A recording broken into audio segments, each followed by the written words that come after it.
Om Swastiastu. Yang terhormat, narasumber dan moderator, yang kami hormati Bapak Ibu hadirin peserta yang sudah bergabung secara langsung ataupun yang sudah bergabung secara virtual, dan Bapak Ibu hadirin undangan yang berbahagia, serta para pecinta seni yang berbahagia pada pagi hari ini. Bapak Ibu hadirin undangan yang berbahagia dan para pecinta seni yang kami banggakan, pada pagi hari ini Pesta Kesenian Bali yang mengangkat tema Segara Kerti Prabaneka Sandi Samudra Cipta Peradaban. Hadir dari Gedung Cita Kelangan Isi Denpasar hari ini Rabu 5 Juli 2023 mempersembahkan Widyatura atau Sarasehan Samudra Cipta Reka. Bahari sebagai sumber penciptaan seni desain dan media. Baik Bapak Ibu hadirin dan undangan serta para peserta yang berbahagia, tentunya pada siang hari ini Widyatura atau Sarasehan sudah menghadirkan beberapa narasumber dan juga moderator yang luar biasa. Dan untuk acara moderator kita nanti ada Bapak Mar Imade Marlowe Makardwija Bandem. Beliau merupakan individu dengan bakat, minat dan profesi yang elektif.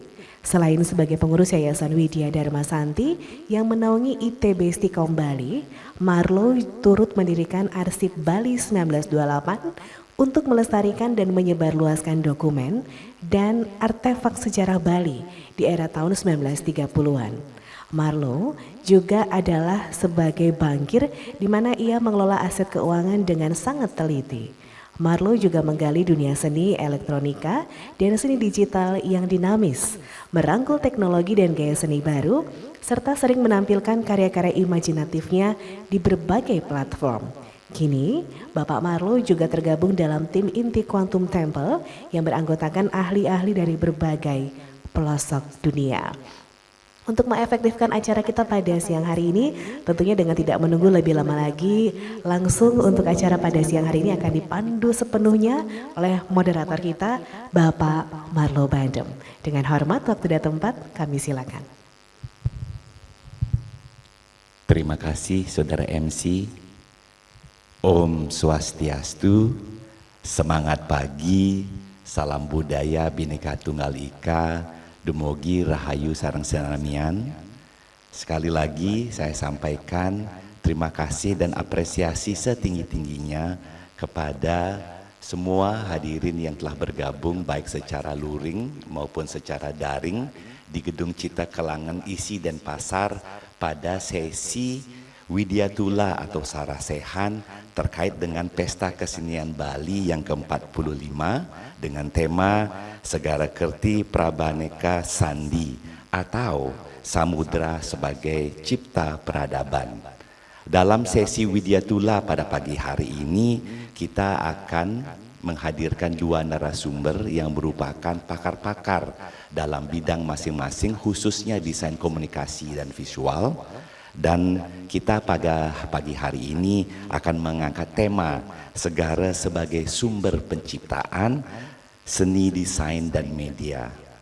Tentu kalau kita berbicara mengenai segara atau lautan gitu, ini merupakan salah satu aspek penting dari Satkerti ya, di mana Segara Kerti atau pemuliaan dan penghormatan terhadap lautan ini juga melengkapi pemahaman kita terhadap yang namanya Atma Kerti, ya, pembersihan jiwa, kemudian ada Wana Kerti, bagaimana kita melindungi hutan, ada Danu Kerti, bagaimana kita merawat danau, dan kemudian ada juga yang berkaitan dengan Jana Kerti dan Jagat Kerti, yaitu bagaimana kita menghasilkan manusia berkualitas yang kemudian bisa menghasilkan keseimbangan antara peran manusia dan juga kontribusi pada alam.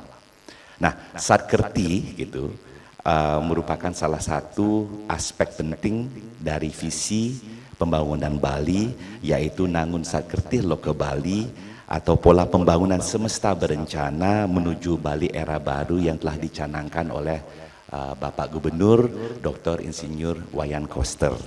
Nah, pada kesempatan pagi hari ini kita ada dua narasumber, izinkan saya menyampaikan ya, memperkenalkan secara singkat kedua narasumber, kedua pakar pada pagi hari ini. Yang pertama yang bergabung secara daring ada Niwayan Ari Swardianti Sarjana Seni Nah, Saudari Ari ini adalah pimpinan atau CEO dan juga ahli strategi dari Sikalovia. Dan beliau ini adalah seorang ahli dalam bidang desain web dan juga merupakan salah seorang berkontribusi juga dalam penulisan sebuah buku yang masuk kategori 3 buku terlaris ya, yang berkaitan dengan pembuatan web design, yaitu Made to Sell Creative Websites That Convert.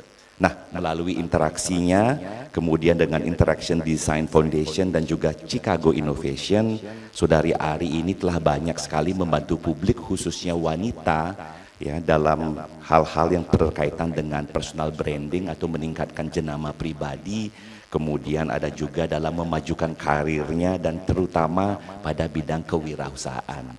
Hadirin, mohon aplaus yang meriah kepada narasumber kita yang pertama, Saudari Ari. Yap. Dan untuk melengkapi ya sesi itulah pada pagi hari ini, di sebelah saya sudah hadir juga seorang pakar yang tak perlu diperkenalkan lagi. Beliau ini adalah Dr. Ana Agung Gede Bagus Udayana ya. Beliau ini adalah seorang ahli dalam bidang seni desain dan media, desain komunikasi dan visual, dan tadi ketika kami berbicara juga mengenai seni-seni terapan terutama juga fashion. Nah, beliau ini tumbuh dalam lingkungan yang sangat menghargai yang namanya artistik dan juga estetika Bali dan kontemporer, punya pengalaman sebagai pewarta foto ya di berbagai media, kemudian telah menghasilkan begitu banyak karya yang berkaitan dengan jenama atau branding dan logo berbagai perusahaan besar baik lokal, nasional maupun juga internasional. Dan tentunya di samping kegiatan beliau sebagai seorang akademisi, beliau juga adalah seorang seniman yang rutin memamerkan karyanya di pentas nasional dan juga internasional. Dan kini ya keseharian beliau ini ya disibukkan dengan mengelola dan juga mengasuh gitu pendidikan di ICC Denpasar dan berbagai kampus lainnya, dan beliau adalah Dekan Fakultas Seni Rupa dan Desain Institut Seni Indonesia Denpasar. Hadirin, aplaus yang meriah untuk narasumber kita Dr. Ana Agung Gede Bagus Udayana. Pada kesempatan Widyatullah pada pagi hari ini kita mempunyai waktu kurang lebih 2 jam ya. Kami berharap bahwa nanti akan diperbanyak dengan diskusi-diskusi ya, dan tanya jawab tentunya, dan kepada masing-masing narasumber gitu kami akan berikan waktu maksimum 20 menit untuk menyampaikan materinya. Dan sebagai pemateri pertama kami undang Saudari Ari ya. Apa kabar Ge? Sehat ya, tetap bersemangat pada pagi hari ini. Pagi Pak, ya baik-baik Pak. Dan Saudari Ari ini selaku praktisi akan menyampaikan sebuah presentasi yang bertajuk Samudra Cipta Reka, Segara sebagai Sumber Penciptaan Seni, Desain, dan Media. Tanpa berpanjang lagi, kami persilakan kepada Saudari Ari untuk mempresentasikan materinya. Sekali lagi nanti menjelang waktunya habis saya akan informasikan. Hadirin, aplaus yang meriah buat kita semua. Oke, saya sharing screen-nya ya, sebentar. Oke, kelihatan kan ya? Oke. Ayo kita mulai ya. Untuk pembicaraan hari ini ada banyak banget yang saya mau kasih sharing tentang inspirasi yang bisa kita dapatkan dari samudra. Tadi udah dikasih perkenalan kan ya, nama saya Ari. Biasanya dipanggil Agi waktu di kampus, juga dulu pernah diajarin nama diajarin nama bapak juga di kampus, dan sekarang kerjanya di bidang web design, web development, ataupun di brand strategy dan user experience. Dan fokusnya memang untuk para wanita CEO dan mengubah bisnisnya mereka menjadi platform yang mendorong pertumbuhan bisnisnya mereka sendiri-sendiri.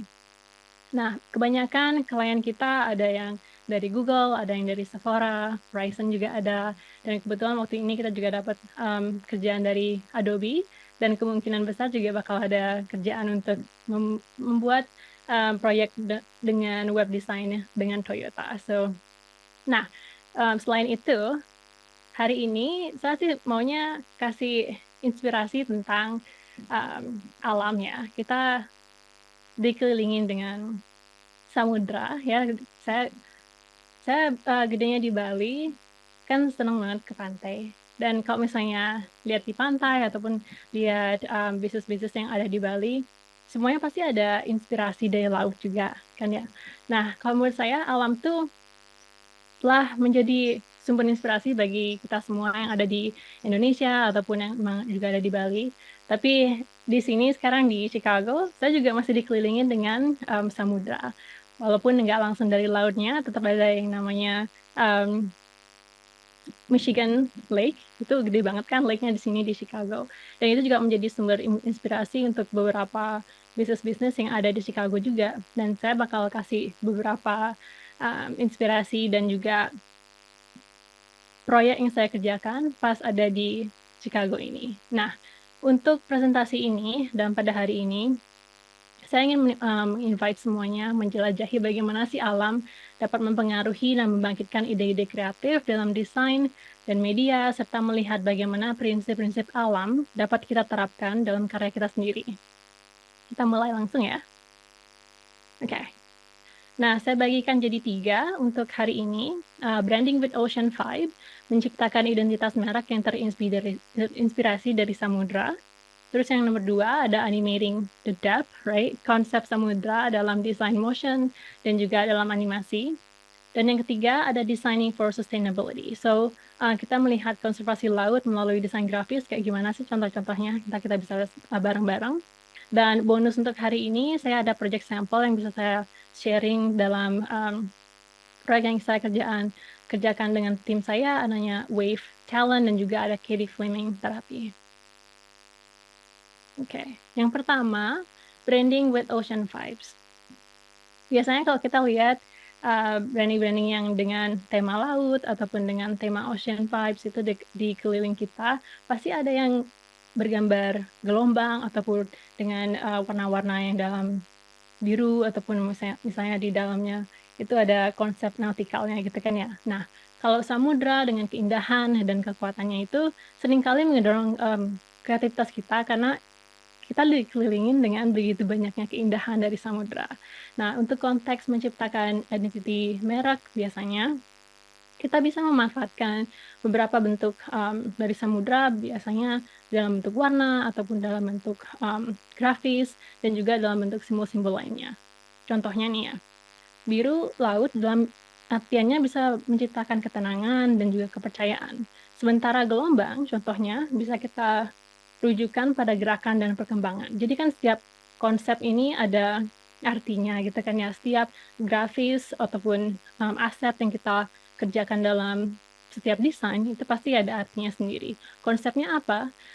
Berarti kalau untuk biasanya kita ambil konsep dari ocean vibes, apa sih artinya gelombang? Itu kan ya, apakah untuk dinamis ataukah itu memang untuk sebagai aset yang sebagai mungkin aksennya saja bisa digabungkan ataupun juga bisa diteliti lebih lanjut untuk mendapatkan konsep yang akan dikirimkan pada particular proyek itu sendiri. Nah, untuk di slide-nya ini, kita bisa melihat bagaimana kita mengintegrasikan konsep samudra dalam pembuatan identitas merek.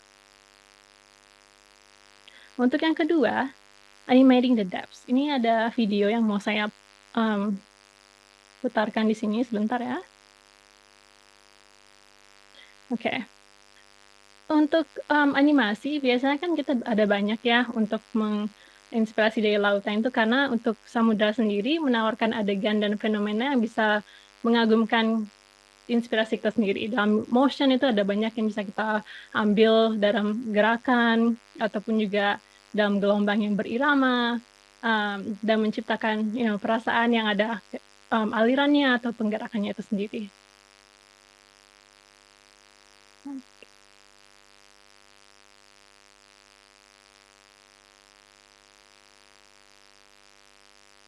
Nah, untuk yang selanjutnya, untuk desain grafis sustainability. Sustainability sendiri itu kan sekarang lagi hot banget topiknya ya. Nah, di desain grafis memiliki kekuatan untuk mengkomunikasikan pesan penting seperti sustainability. Dan ini bisa mempush kita untuk mendorong tindakan-tindakan dari publik ataupun dari masyarakat. Nah, untuk konteks konservasi laut, kita dapat menggunakan desain grafis untuk menyampaikan pentingnya menjaga kelautan dan kehidupan maritim, dan juga nggak terlalu fokus dengan warna yang biasanya kita lihat dalam laut. Bisa juga dikombinasi dengan warna-warna yang mungkin dari koral ataupun mungkin dari warna-warna lain di dalam lautan. Jadi nggak cuma ada biru kan ya, bisa digabungkan dengan beberapa konsep. Mulai dari poster ataupun sampai social media, desain grafis kalau menurut saya dapat memainkan peran penting dalam specific campaign gitu kan ya, untuk mungkin sustainability ataupun tindakan konservasi. Di slide yang satu ini menurut saya ada beberapa hal yang bisa kita ambil sebagai contoh. Contoh pertama, laut nggak harus biru, ya kan ya.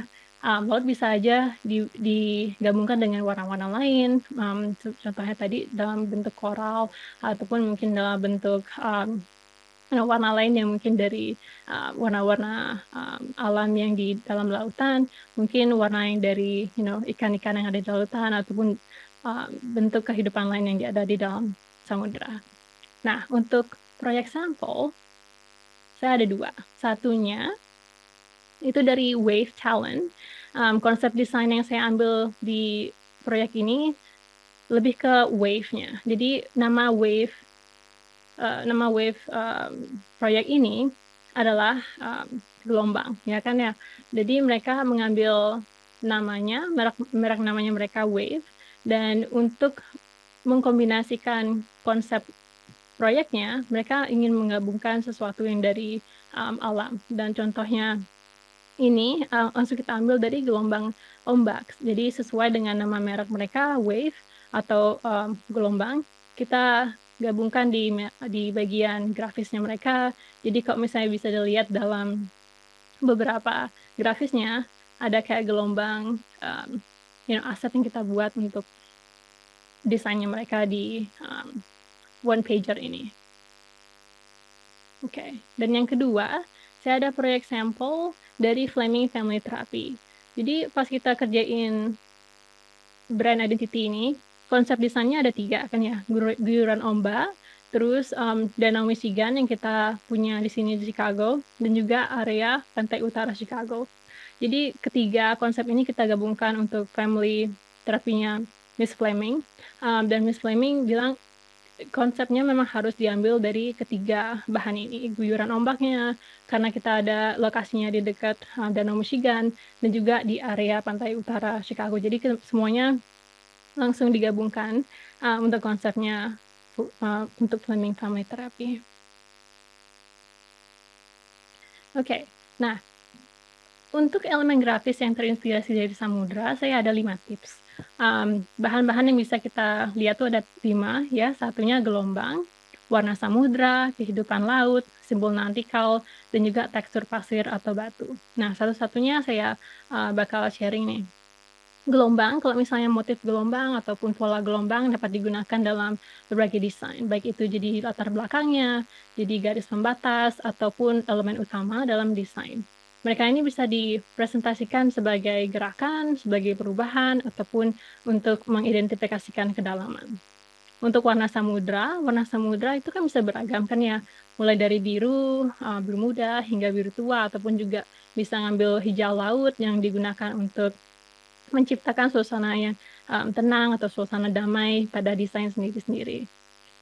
Lalu yang ketiga ada kehidupan laut. Nah, kita ada banyak tuh ya di kehidupan laut, ada ikan, karang, gurita, bisa juga lumba-lumba ataupun yang lainnya. Banyak kehidupan laut yang bisa jadi elemen grafis yang menarik dan memikat. Semuanya ini bisa digunakan untuk menambahkan elemen organik dan hidup kan ke dalam desain. Untuk yang keempat ada simbol nautikal. Simbol ini bisa berbentuk seperti kapal layar ataupun teropong, kemudian bisa juga kapal ataupun pelampung kan ya. Dan ini bisa kita gunakan untuk menambahkan nuansa nautikal ke dalam desain. Jadi biar desain itu jadi lebih wholesome. Jadi ya jadi satu gitu kan ya. Nah, yang terakhir tekstur pasir atau batu. Itu tekstur pasir atau batu sekarang bisa menjadi latar belakang yang menarik untuk gambar-gambar elemen ataupun pendukung grafis yang menarik perhatian dalam desain. Kemudian ada tips lagi nih dari saya. Pertama, untuk memahami dan cermati karakter, elemen, dan estetika samudra. Untuk menyelami penelitian lebih dalam ya, untuk mendapatkan pemahaman yang komprehensif, baik itu tentang karakter, elemen, dan estetika samudra, biasanya menjelajahi kehidupan laut yang beragam, ataupun warna dan tekstur, dan juga pola yang menawan itu bisa menjadi inspirasi sendiri di desain masing-masing. Nah, pengetahuan ini bisa jadi terinspirasi dari lautan, mungkin karena ada kombinasi tentang wave atau gelombang dengan samudra, dan juga mungkin menambahkan grafis-grafis aset yang seperti dari nautical element segala macam itu, dan juga bisa mempertimbangkan fokus pada esensi atau menggabungkan elemen lautan. Jadi bisa digabungkan nggak cuma mungkin gelombang saja, tetapi mungkin gelombang dilengkapi dengan beberapa warna yang berbeda, ataupun mungkin dengan tambahan nautical icon, something like that. Jadi itu bisa digabungkan. Nah, yang ketiga, memanfaatkan simbolisme dan metafora yang terkait dengan lautan untuk menyampaikan makna tertentu. Jadi itu maksudnya memanfaatkan simbolisme dan metafora yang terkait ya, untuk menyampaikan makna yang lebih pada desain sendiri-sendiri, atau desainnya kalian. Itu misalnya ombak bisa jadi simbol untuk melambangkan ketahanan dan perubahan mungkin, atau kerang bisa melambangkan keindahan dan ketenangan, dan memadukan simbol-simbol ini dengan cermat untuk menambahkan lapisan penceritaan dan membangkitkan emosi atau respons emosional dari target masing-masing. Yang keempat itu ada bereksperimen dengan tekstur dan pola lautan. Jadi untuk bereksperimen dengan tekstur dan pola yang terinspirasi oleh lautan untuk menambah daya tarik dan dalam visual sendiri-sendiri, itu bisa mempertimbangkan menggabungkan tekstur ataupun juga gelombang, tekstur pasir, ataupun dengan pola koral mungkin, dan menciptakan pengalaman taktil yang meningkatkan dampak visual secara keseluruhan. Dan yang terakhir, lengkapi dengan pilihan font yang bersih, unik, ataupun yang elegan. Jadi pada pemilihan typography itu biasanya bisa memilih font yang lebih clean dan lebih elegan gitu kan ya. Jadi mungkin nggak ambil font yang kayak Comic Sans atau segala macam itu, lebih yang ke clean ataupun mungkin yang di sans serif itu bisa juga. Dan bisa juga menjelajahi efek tipografi yang mungkin lebih ke tekstur gitu kan ya, atau mungkin memiliki kayak watercolor bisa juga, dan itu akan membuat elemen tipografinya menjadi lebih menarik dan lebih unik. Dan selanjutnya, kalau mau ada ambil resources ataupun tambahan-tambahan lain dari saya, bisa aja langsung di LinkedIn. Saya ada link di LinkedIn-nya dan bisa nanti connect di sana juga. Oke, dan akhirnya itu aja. Kalau dari saya, Pak, silakan kalau ada tambahan ataupun ada pertanyaan. Saudari Ari, terima kasih banyak ya. Mohon apresiasi dan tepuk tangannya kepada Saudari Ari. Jadi kami baru menyadari bahwa Saudari Ari ini sedang berada di belahan dunia yang jauh dari Bali. Ya, saat ini sedang berada di Chicago di Amerika Serikat. Ya, beda waktunya sampai 12 jam ya, Gek? Iya. Oke, jadi terima kasih sekali ya.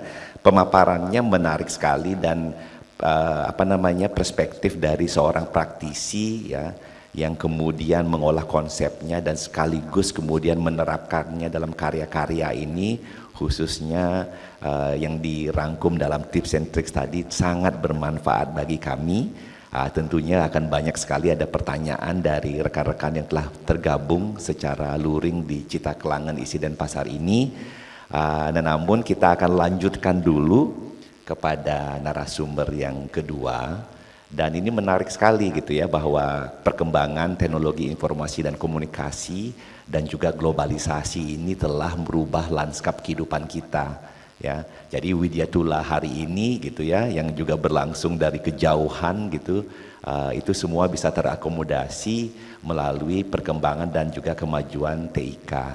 Nah, narasumber kami yang berikut ini gitu, Bapak Dr. Anak Agung Gede Bagus Udayana gitu, akan juga memperkaya pemahaman kita tentang desain dan media, khususnya yang berkaitan dengan perkembangan era digital ya, teknologi digital atau revolusi 4.0 ya. Pemahaman yang akademis ini tentunya akan melengkapi wacana kita terhadap bagaimana samudra ya, atau segara bisa menjadi inspirasi bagi kita dalam berkarya.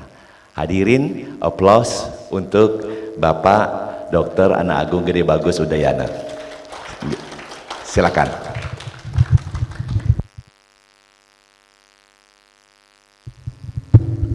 Terima kasih. Om Swastiastu. Yang saya hormati Imade Marlo. Terima kasih sebagai moderator atas waktu yang diberikan kepada saya. Yang saya hormati rekan-rekan teman-teman atau adik-adik mahasiswa yang sudah berkenan hadir luring maupun lewat daring. Terima kasih pada kesempatan pagi hari ini menjelang siang saya diberikan kesempatan untuk menyampaikan pikiran. Mungkin nanti bisa kita diskusikan beberapa pikiran yang terkait dengan tema dari Pesta Kesenian Bali kali ini tahun 2023, yaitu terkait dengan Samudra Reka Cipta, terkait dengan segara sebagai sumber penciptaan desain dan media. Nah, saya kaitkan dengan di era teknologi digital ini bagaimana perkembangan desain. Nah, kebetulan saya semenjak wabah COVID-19 ini banyak sekali saya menulis beberapa tulisan, juga beberapa buku juga, ya terutama book chapter yang berapa saya tulis mengenai bagaimana perkembangan teknologi, karena memang desain dan media ini tidak jauh-jauh dengan teknologi. Jadi perkembangan teknologi seiring dahsyatnya perkembangan teknologi saat ini, terus tertimpa COVID-19, kita dipaksa untuk beradaptasi dengan teknologi sekarang ini. Mau tidak mau, suka tidak suka, kita harus melakukan hal itu. Sehingga banyak sekali perubahan-perubahan yang kita alami pada era sekarang ini. Okay, next slide-nya.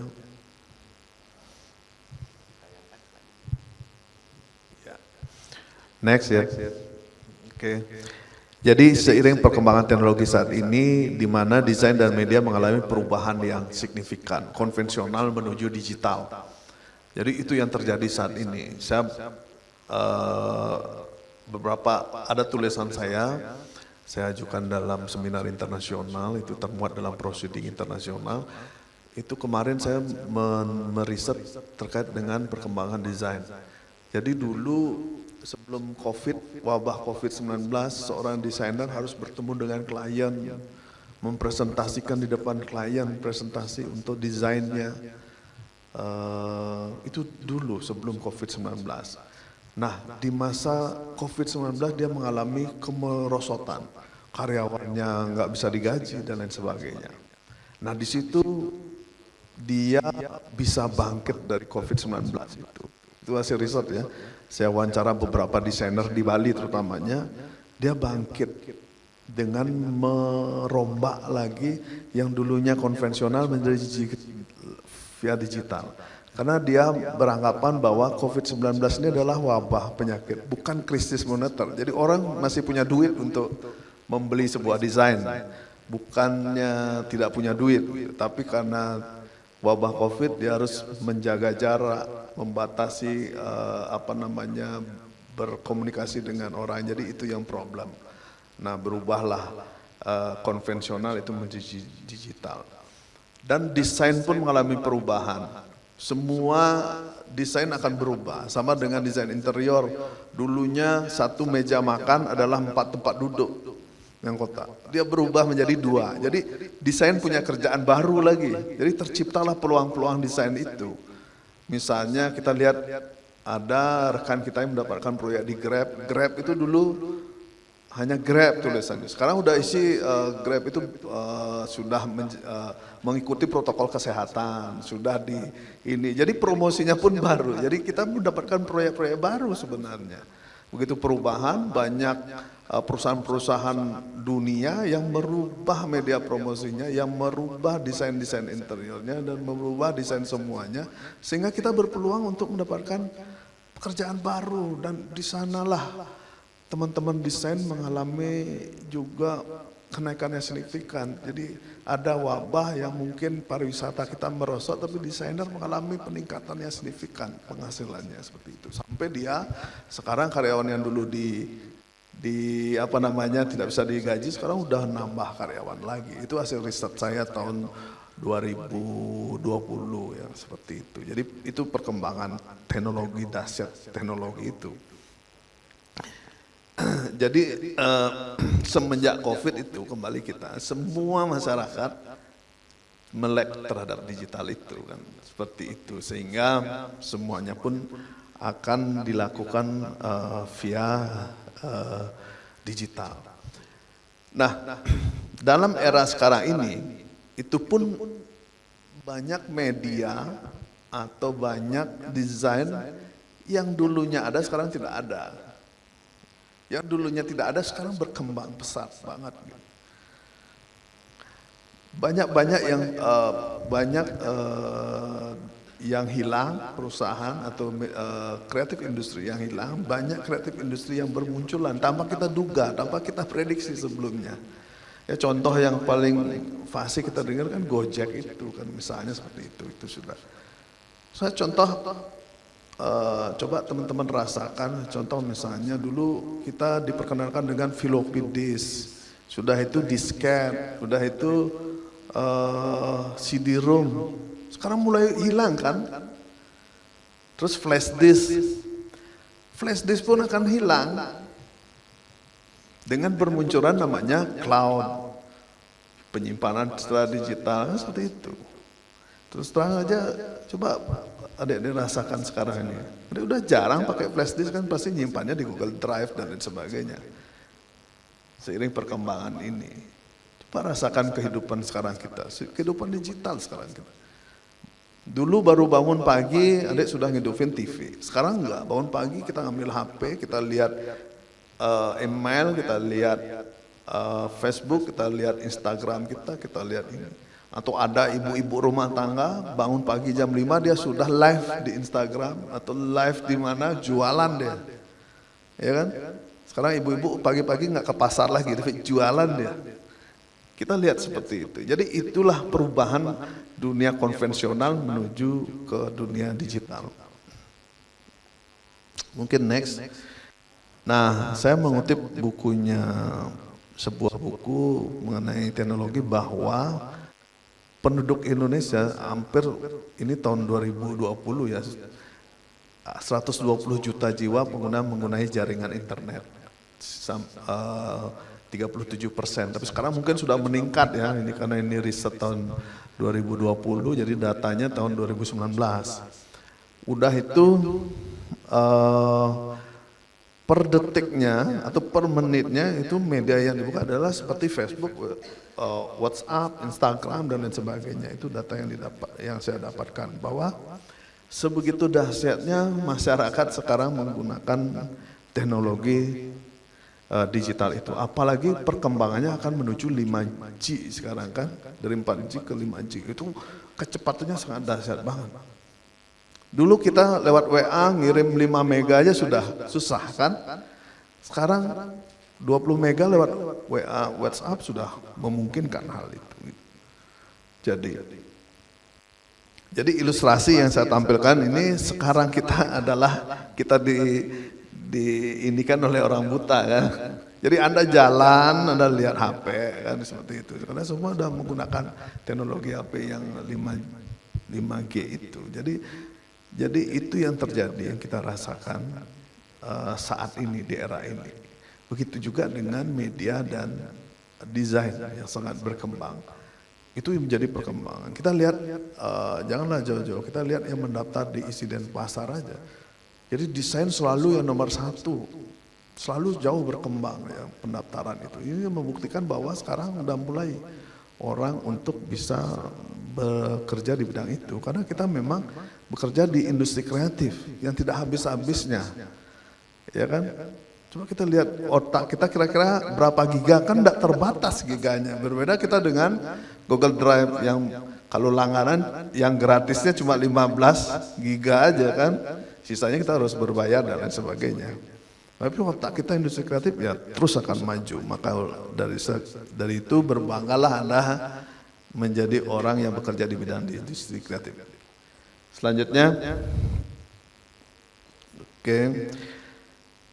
Jadi desain dan media digital di masa sekarang ini seperti yang saya katakan tadi akan ada perubahan, akan banyak yang hilang dan lain sebagainya.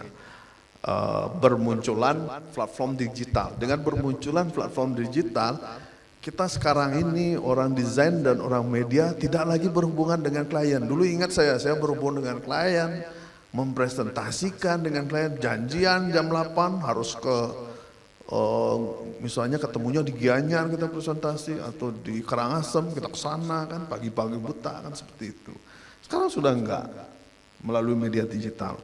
Dan pemasaran produk pun kita nggak tahu siapa yang akan membeli produk kita. Dan kita jualannya sekarang adalah di dunia market. Jadi dunia market. Ada salah satu alumnus kita misalnya, dia hanya jualan tipografi saja dia udah bisa menghidupi berapa keluarga ya. Karyawannya ada. Hanya jualan tipografi, jualan seni huruf. Dia sudah pagi-pagi dia cuma buka PayPal berapa sih masuk dolar ke kita gitu. Itu kan tanpa kita bekerja kan, tidur-tidur udah ada dolar yang masuk misalnya seperti itu. Karena orang sekarang misalnya Anda mendesain misalnya, saya mau cari huruf di mana misalnya Canva ada yang berbayar, ada yang gratisan kan seperti itu. Nah kalau berbayar $1, yang membuat desain itu akan mendapatkan dia rezeki itu. Jadi itulah yang terjadi saat ini. Jadi kita ini tidak dengan klien, tapi kita dengan kreatif market kita jualan sekarang. Jadi konvensionalnya kita berubah lagi, ya kan? Jadi orang-orang desain dan media sekarang tidak hanya berjualan ke klien, tapi ke kreatif market. Jadi desain-desain kita di sana. Apalagi sekarang sudah muncul namanya artificial intelligence dan lain sebagainya. Mungkin teman-teman sudah tahu, lihat di Facebook bagaimana sekarang gencarnya AI itu berkembang banget. Seperti contohnya TV One sudah menggunakan artificial intelligence kan sebagai penyiar TV-nya. Nah, Anda membuat desain, misalnya contoh membuat desain logo nih. Desain logo pun itu bisa Anda ketik di artificial intelligence, buatkan saya desain logo perusahaan saya warung kopi. Itu langsung muncul ya. Dan ada 3 alternatif. Nah, Anda lagi komen nih. Warnanya kalau bisa pakai yang merah dan kuning. Dia akan berubah menjadi merah dan kuning. Itu dikombinasikan sama artificial intelligence. Nah, segitu dahsyatnya sekarang. Tapi yang membuat desain AI ini adalah dia harus mempunyai bank, namanya bank logo tersebut.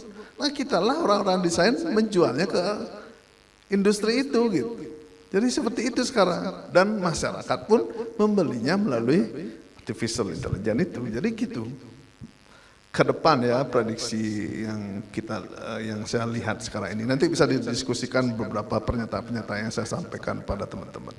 Jadi seperti itu sekarang yang sudah terjadi. Misalnya Anda ingin mendesain buatkan saya desain ruang rumah tinggal ukuran 100 meter persegi yang akan dibuatkan. Berapa tempat tidur? 5 tempat tidur, 2 tempat tidur.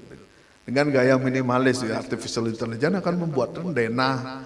Kalau Anda sudah oke denahnya dengan beberapa alternatif, Anda pilih alternatif A, oke denahnya ya Anda buat dan lain sebagainya. Itu yang terjadi saat ini. Jadi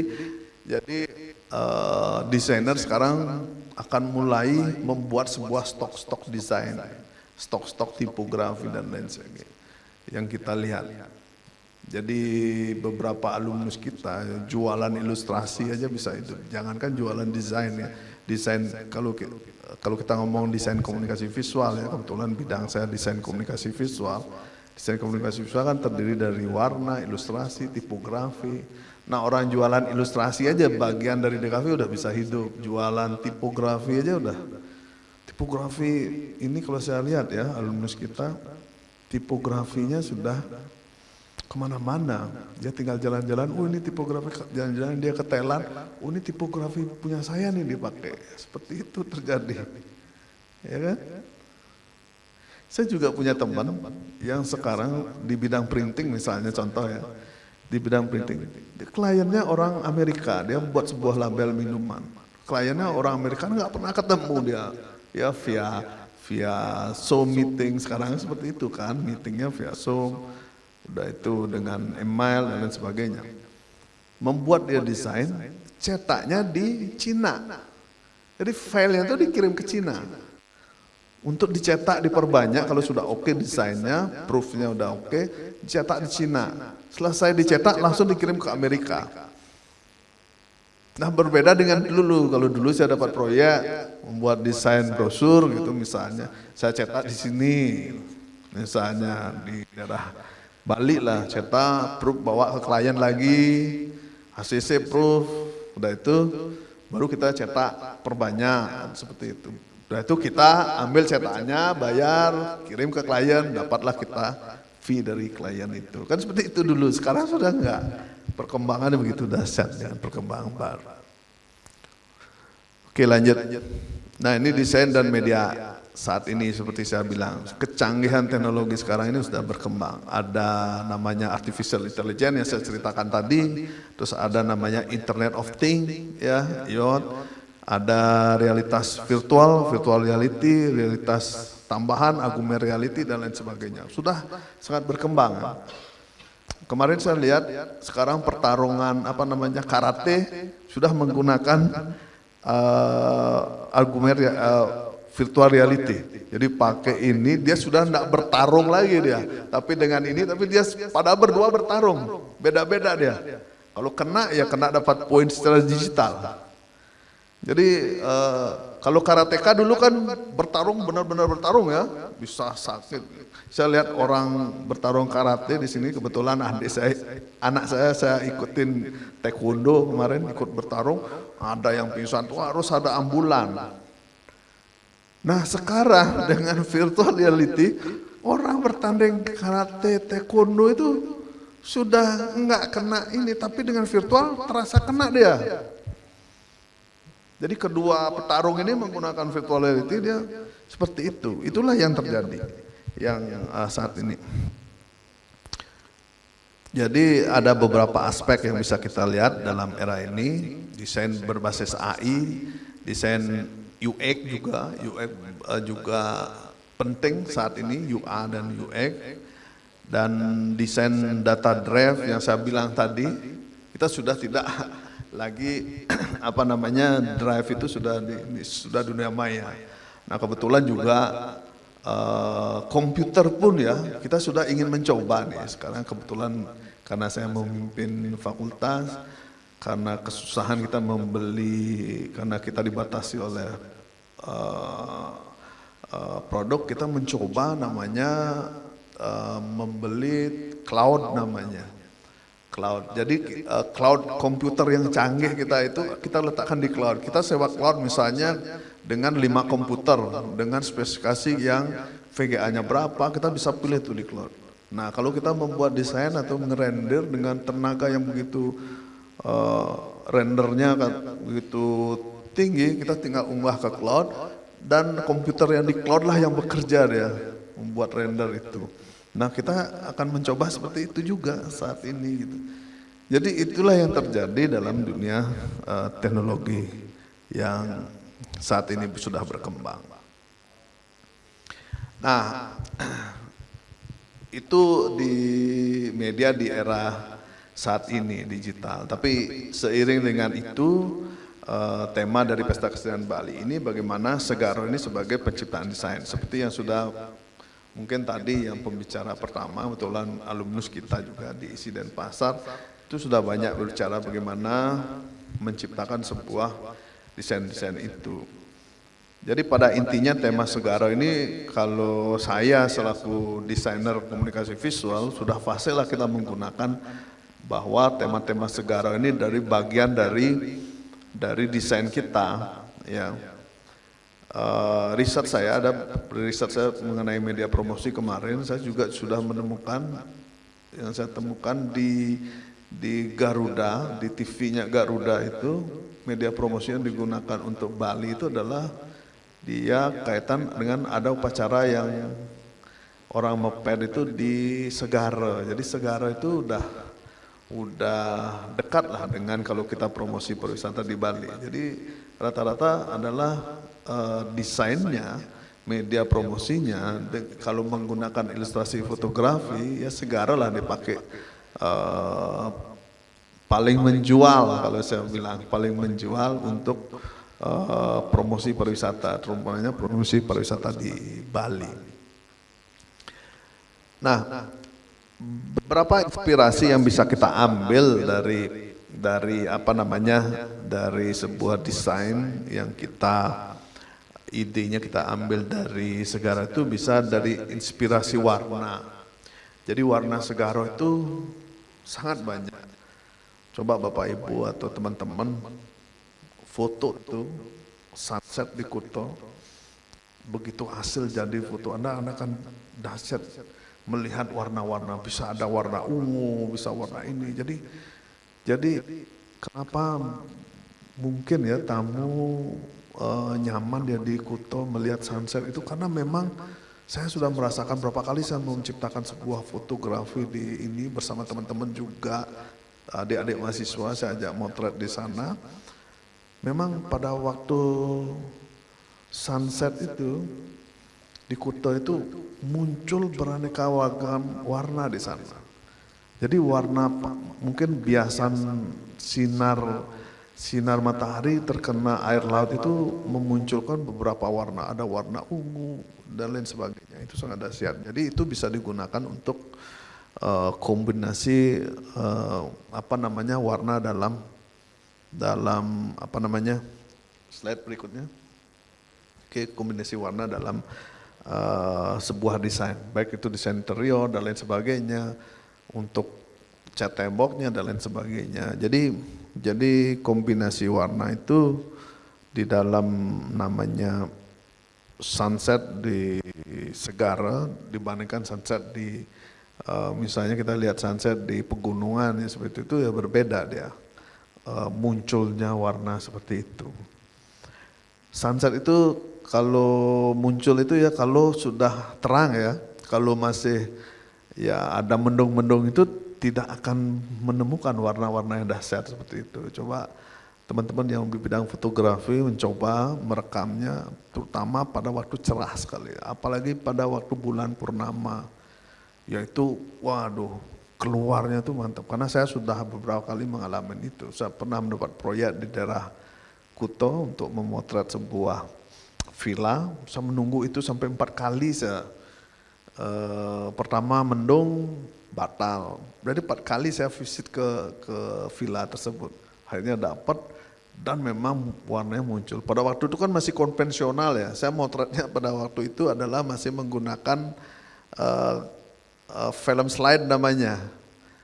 Mungkin adik-adik kalau mau searching coba tanya film slide seperti apa.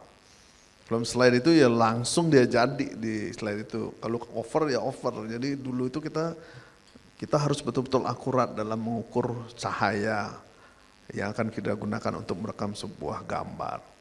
Jadi itu yang muncul. Jadi slide itu dulu itu sangat jernih.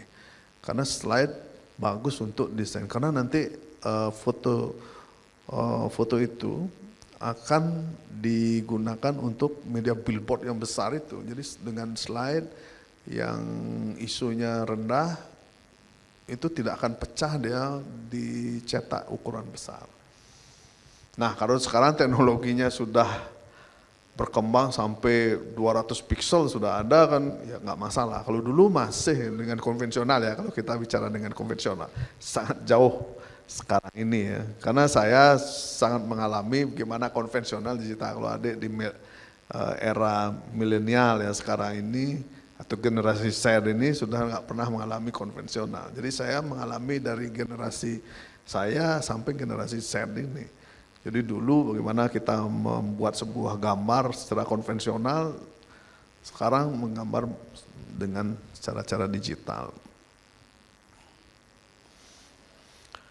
Oke, segara juga bisa dipakai motif ya. Jadi segara itu tidak hanya warna, tapi motif juga bisa digunakan dalam sebuah desain, goresan gelombang dan lain sebagainya. Misalnya contoh ini saya ambil di internet ya, motif-motif batik seperti itu banyak sekali bermunculan tentang itu, apalagi motif-motif di desain ya. Anda kalau bisa Anda install app-nya Pinterest, itu banyak sekali inspirasi desain, arsitektur dan lain sebagainya. Selain motif juga tekstur. Nah, ini sebenarnya sudah dibahas tadi sama pembicara satu bahwa tekstur juga bisa dimunculkan dalam tema-tema segara itu. Misalnya tekstur segara air, percikan air dan lain sebagainya. Jadi tekstur ini juga bisa kita lihat dalam tema-tema itu. Terus komposisi juga, komposisi dalam fotografi, tema-tema segara itu sangat gampang sekali kita lihat ya komposisinya. Gimana kita menciptakan golden section namanya ya, dari segi fotografi bagaimana golden section itu kita munculkan dalam desain fotografi. Dan lainnya misalnya aspek keselamatan, inovasi tema segara, dan pada intinya kesimpulan saya bahwa Reka Cipta dapat menciptakan inspirasi yang tak terbatas sebenarnya kalau tema-tema segara ini. Sangat indah kalau kita buat itu dalam karya-karya desain kita. Jadi beberapa desain yang bisa menerapkan ini yang kita berbincangkan, ini desain yang masuk dalam yang kita diskusikan saat ini adalah desain produk, desain grafis, fotografi, seni rupa, hingga media yang lain ya. Saya desain produk ini sudah tidak asing lagi kan. Misalnya produk-produk yang bisa dikaitkan dengan segara, kaos dan lain sebagainya. Kalau desain grafis sudah banyak sekali kita lihat ya, tema-tema segara. Selanjutnya mengenai fotografi juga, ini juga sangat banyak ya, mengangkat-angkat itu. Ini produk-produk yang kreatif ya, desain produk yang menciptakan tema-tema segara dari binatang-binatang lautnya dan lain sebagainya. Ini di media sosial dan lain sebagainya mungkin. Jadi kesimpulan saya bahwa era teknologi saat ini dengan tema segara itu memang, kalau tema segara gampang kita aplikasikan ke dalam desain kita. Kita sudah fasih karena terutama Bali sebagai daerah pariwisata, tujuan pariwisata yang memang itu yang melekat pada diri kita. Jadi orang desainer baik komunikasi visual, desain produk, desain fashion dan lain sebagainya, itu sudah tema segara itu sudah terbiasa dipergunakan dalam karya-karya desainnya. Terus seperti itu. Misalnya kerang yang ada gampang sekali, dulu di Sanur kita ngambil kerang sudah menjadi sebuah karya seni yang bisa dijual. Udah itu ada buat layangan seperti itu yang bisa dirakit, udah itu diterbangkan di pantai itu bisa dijual. Banyak sekali ya, kaos yang seperti itu dan lain sebagainya. Jadi demikian yang bisa saya sampaikan dari beberapa pemaparan saya, juga tulisan yang sudah saya sampaikan kepada panitia, kalau memang bisa dibaca pikiran-pikiran saya atau rangkuman dari beberapa tulisan yang telah saya buat dari semenjak COVID-19 sampai saat ini. Saya banyak sekali mengangkat tentang desain dan teknologi di masa sekarang ini. Jadi mudah-mudahan nanti bisa pada saat diskusi nanti mari kita diskusikan terkait dengan hal tersebut. Saya rasa itu dari saya Pak Demarlo. Presentasi. Terima kasih atas kesempatannya. Hadirin, mari kita beri apresiasi yang meriah ya kepada Dr. Ana Agung Gede Bagus Udayana yang telah menyampaikan materinya secara komprehensif dan runut sekali ya, dan bagaimana mengaitkan perkembangan teknologi informasi komunikasi dan juga tematik Widyatula pada pagi hari ini yang berkaitan dengan Segara sebagai sumber inspirasi penciptaan seni desain dan media. Bagi teman-teman semua, bisa saya sampaikan bahwa materi dari kedua narasumber bisa diakses secara luring, ya, secara daring di alamat di tautan gg.gg/Widyatula materi. Jadi para pemateri ya telah dengan kerelaan ya membagi ilmunya, naskah-naskahnya juga presentasi yang nanti bisa menjadi referensi bagi teman-teman semua dalam berkarya. Nah, kita akan memasuki sesi tanya jawab ya, dan tentu kita semua bersepakat bahwa yang namanya lautan ini tak bisa dipungkiri memang sebagai salah satu sumber inspirasi bagi penciptaan, bagi penelitian ya. Dan saya berharap bahwa panitia bisa mempersiapkan mic ya, bagi nanti kita akan bagi sesi tanya jawab ini bagi peserta yang luring dan juga yang daring. Kami akan memulai dulu dengan para peserta yang memadati gedung Cita Kelangan dan Isi Denpasar ini dengan memberikan kesempatan bagi 2-3 penanya kepada para narasumber, Saudari Ari dan juga Saudara Ana Agung Gede Bagus Udayana. Silakan panitia dibantu.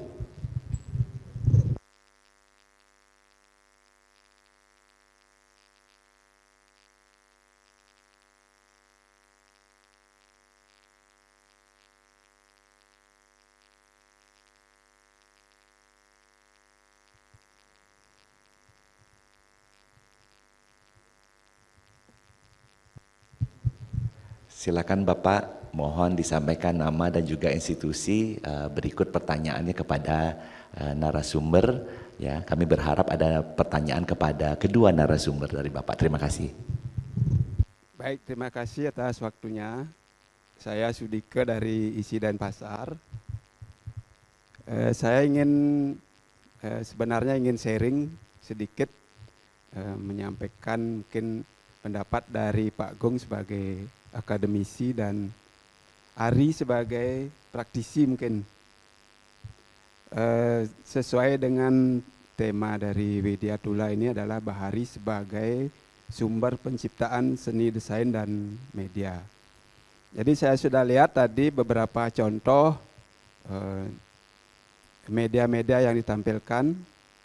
Itu kalau dari Bahari itu banyak hal yang bisa dieksploitasi sebagai sumber penciptaan seni, desain, dan media.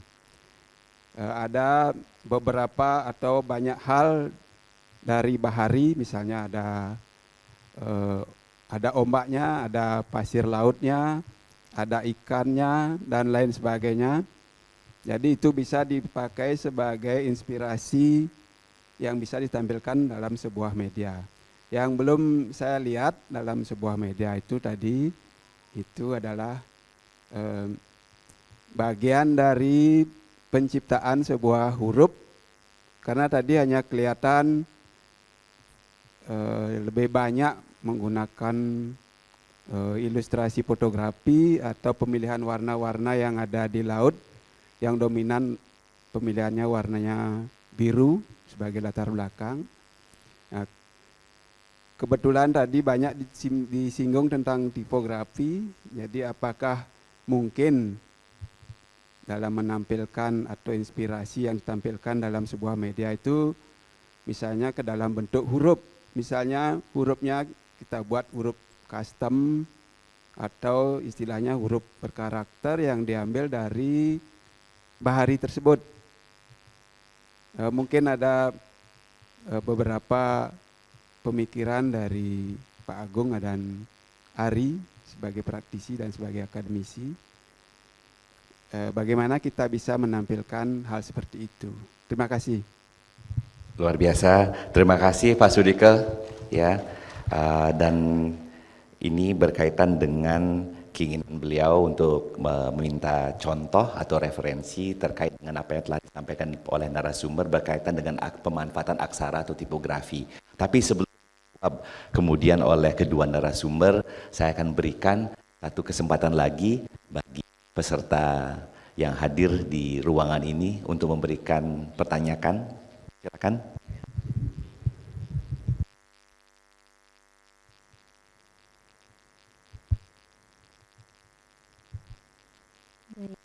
Selamat siang untuk Bapak Agung Udayana.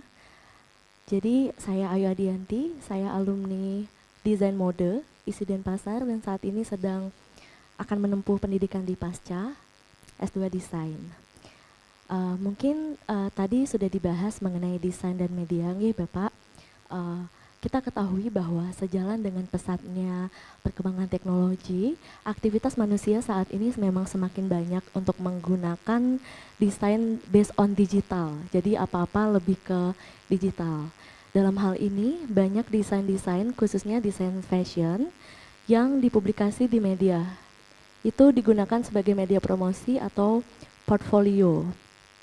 Di satu sisi, media membawa hal positif dalam mengenalkan desain-desain itu kepada calon klien.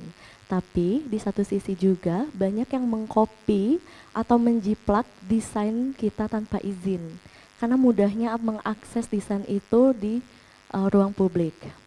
Sedangkan untuk memasukkan desain itu dalam haki, itu dibutuhkan biaya yang tidak sedikit. Khususnya bagi saya mahasiswa ya Pak. Jadi ini saya tujukan kepada Bapak Agung Udayana, bagaimana pendapat Bapak mengenai hal ini? Terima kasih. Terima kasih, Ge. Kita sudah mendapat dua pertanyaan, ya. Satu yang berkaitan dengan pemanfaatan aksara atau tipografi dalam desain. Yang kedua juga ada komentar dan juga pertanyaan yang penting sekali bagi kita, terutama bagi awak kreatif, ya. Karena tentu kita sadari bahwa kalau kita berbicara mengenai pemajuan kebudayaan, ya, itu juga berkaitan dengan pemanfaatan teknologi informasi dan komunikasi, tetapi bagaimana kemudian kita membawanya ke ranah industri kreatif. Nah, ketika dia mencapai level industri kreatif ini tentu ada hal-hal yang berkaitan dengan haki, ya, jadi hak kekayaan intelektual dan juga lisensi, ya, yang kemudian menjadi salah satu hal penting bagi para kreator.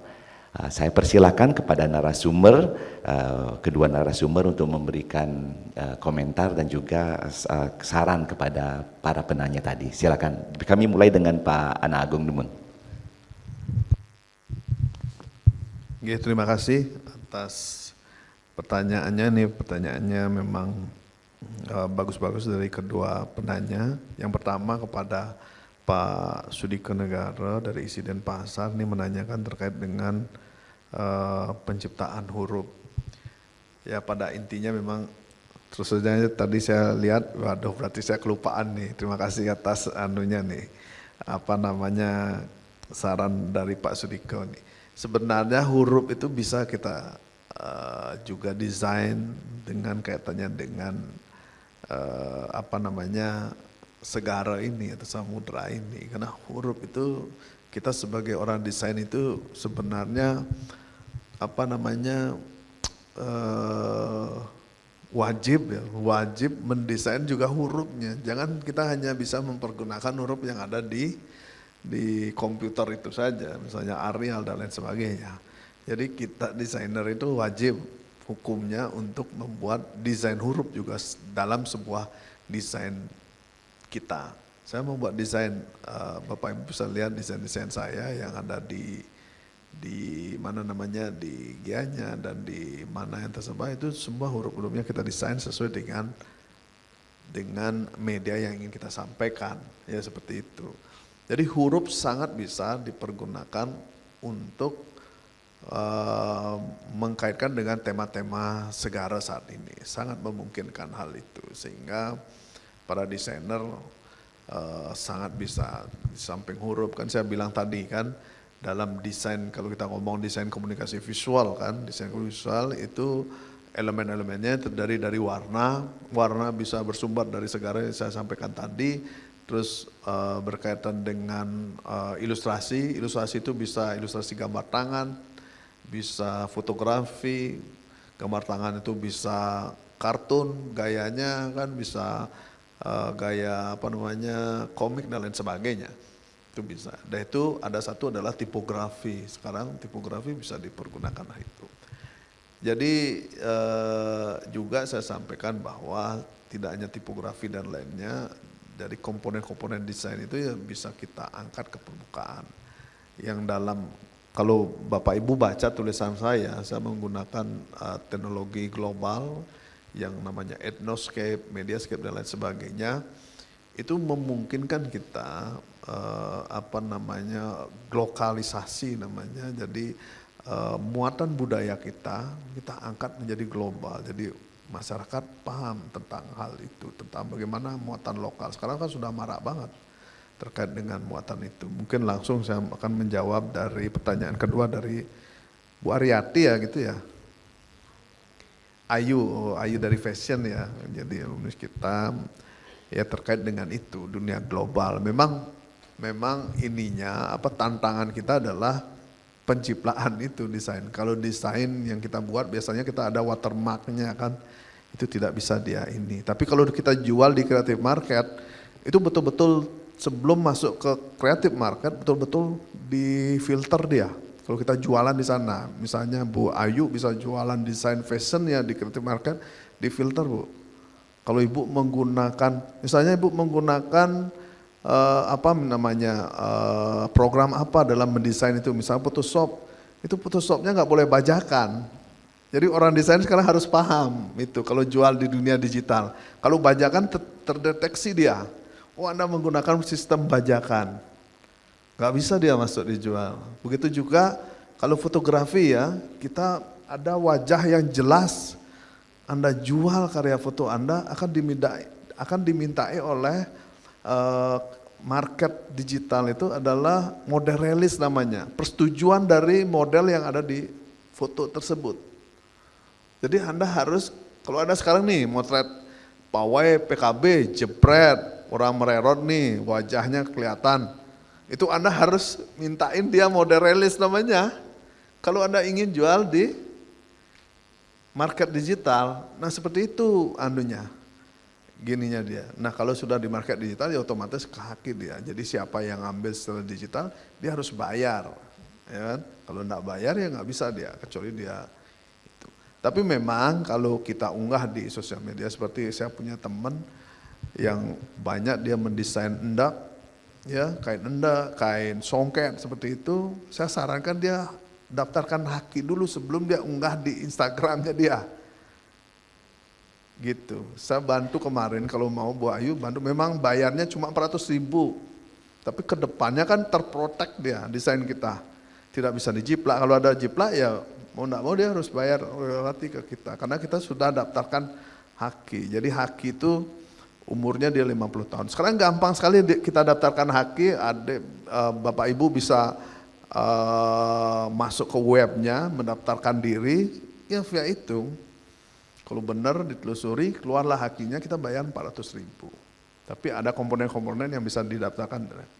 Teman saya yang menciptakan itu sudah beberapa saya daftarkan karya hakinya. Jadi setelah dia daftar, baru dia unggah di Instagramnya. Jadi sekarang desainer harus jangan begitu, gaya nih, begitu dapat membuat desain langsung Anda unggah ya diciplak orang. Dan orang pun bisa daftarkan ke Haki, karena di Haki itu siapa yang duluan mendaftar itu yang terekam dia. Itu dianggap pencipta pertama gitu. Itu yang perlu, makanya sebelum kita lah yang berkejadian, kita enggak usah lah bicara terulang kejadian dulu. Ingat saya dulu ada Amerika itu mendaftarkan hak cipta yang yang di Perak itu ya, Perak itu kan pernah kasus ya, Patra Perak itu kan kasus dulu, karena orang yang buat itu udah daftaran dulu.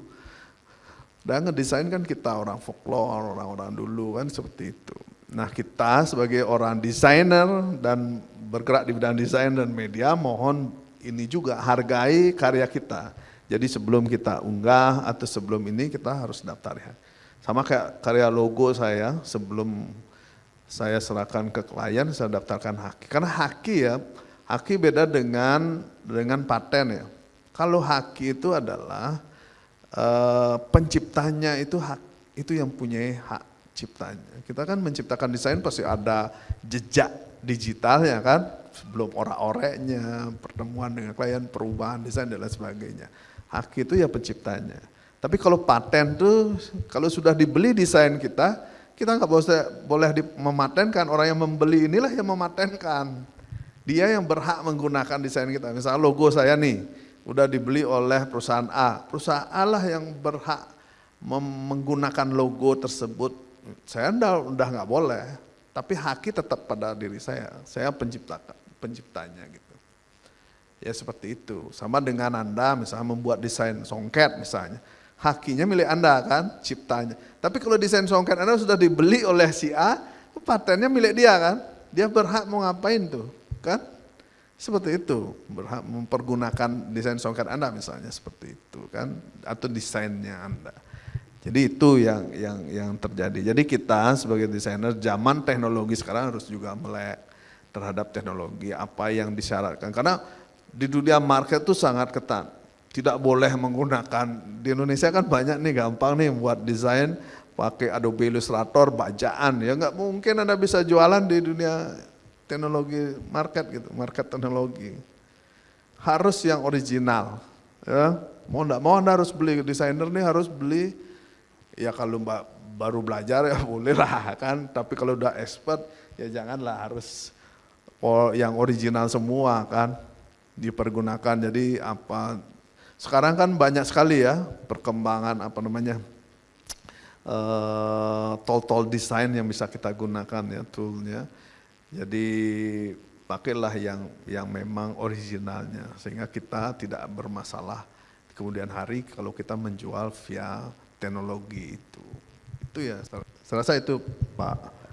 Terima kasih Bapak Ana Agung. Dan tentunya kalau kita berbicara mengenai tipografi dan juga Haki gitu, kita juga ingin dengar nih pendapat dan juga pengalaman dari Saudari Ari, terutama karena dia juga sekarang sedang berkreasi di iklim dan juga domain yang berbeda ya kan, apalagi kita tahu bahwa Anda sedang juga berkreasi di Amerika Serikat yang pelindungan terhadap hakinya tentu jauh lebih maju dibanding apa yang kita miliki di Bali maupun di Indonesia. Silakan ditambahkan lagi apa yang telah disampaikan oleh Bapak Ana Agung, karena kita perlu meyakini teman-teman bahwa memang benar jangan kita teriak haki kalau kita masih memakai perangkat lunak bajakan. Nah, dan ini sesungguhnya adalah satu ungkapan yang menarik ya, karena ini menandakan bahwa desain itu adalah sebuah profesi ya yang sesungguhnya tidak murah dan tidak mudah ya. Jadi ketika mengacu kepada pengalaman Bapak Ana Agung, kita bisa lihat bagaimana dia memperjuangkan dan menyampaikan hal-hal yang terkait dengan kreasinya kepada klien sehingga desainnya berkualitas dan tentu diapresiasi sepantasnya, kan itu dia nggih. Silakan Ari, boleh ditambahkan lagi. Tadi yang udah disampaikan sama Bapak Agung Udayana, setuju banget Pak sama yang udah disebutkan kan ya. Kalau menurut saya untuk tipografi, biasanya kan kita nggak selalu butuh tipografi custom, tapi untuk beberapa proyek biasanya bisa juga kan kita bikin custom tipografi, khususnya untuk tipografi yang mungkin ada efek gelombangnya atau mungkin untuk memiliki specific pattern gitu kan ya. Jadi mungkin ada pattern dari koralnya ataupun mungkin dari pattern pasir segala macam. Jadi kan bisa juga dipakai untuk membuat desain yang mungkin lebih unik dan mungkin lebih kreatif gitu kan ya. Kalau menurut saya untuk typography bisa bisa menambahkan kreativitas dalam sebuah desain. Tapi kan nggak selalu harus kan ya, bisa juga kita mungkin modifikasi sendiri, mungkin pakai font dari yang udah serif font atau itu mungkin ditambahkan dengan pattern di overlay gitu mungkin pas buatnya di Photoshop mungkin atau mungkin buatnya di Adobe Illustrator gitu.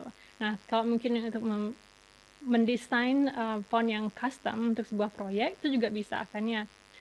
Kebetulan saya sih biasanya kerjanya sama font designer ya langsung kalau misalnya emang satu proyek perlu custom font, biasanya kita kerja bareng dengan font designer, jadi mereka dapat briefnya langsung bisa kasih kita apa namanya kayak beberapa konsep untuk ditransfer ke font tersebut.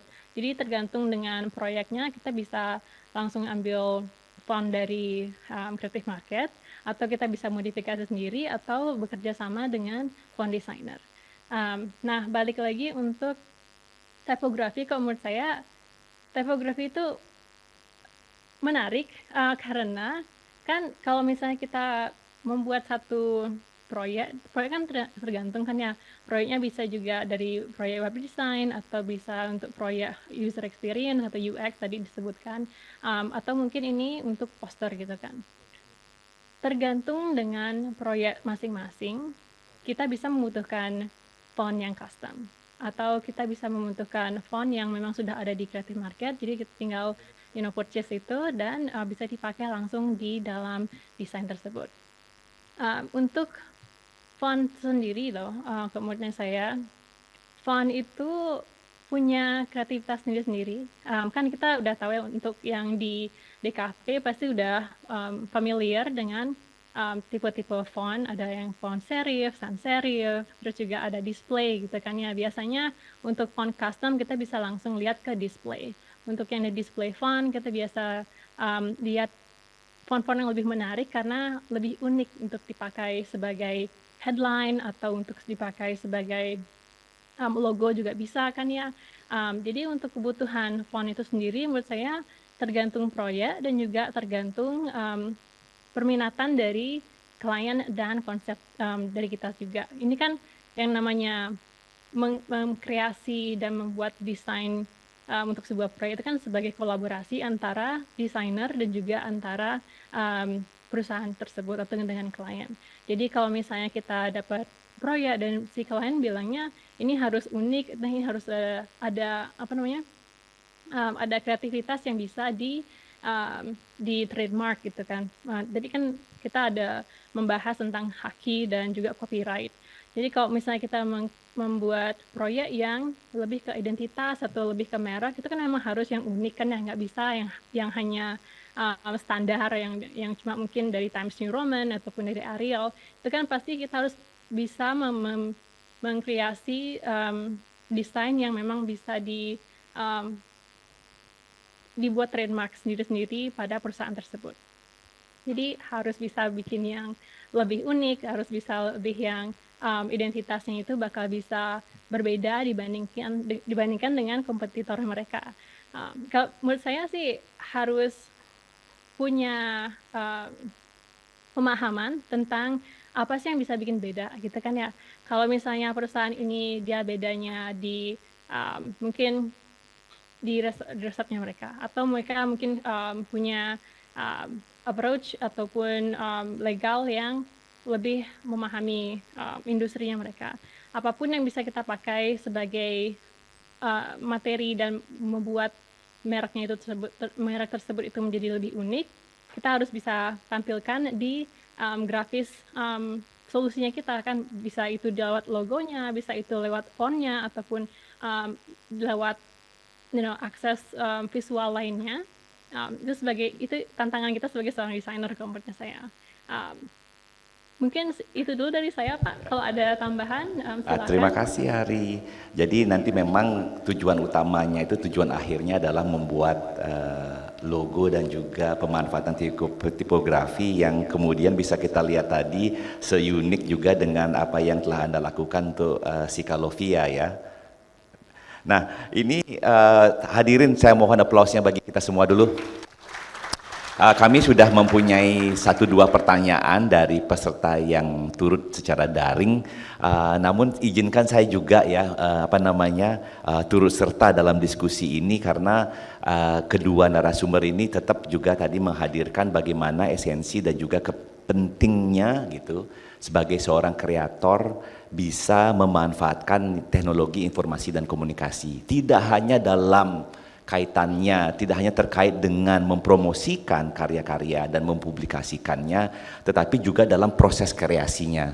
Karena saya meyakini bahwa hadirin semua sudah pasti pernah mendengar dan juga pasti pernah memanfaatkan yang namanya OpenAI, ya, ChatGPT, kemudian Midjourney, ya, dan juga DALL-E dalam berkarya gitu. Ini adalah salah satu perkembangan terkini ya, perkembangan platform Web 3 yang tidak hanya berbicara mengenai realitas tertambah dan juga realitas virtual, tetapi juga kecerdasan buatan.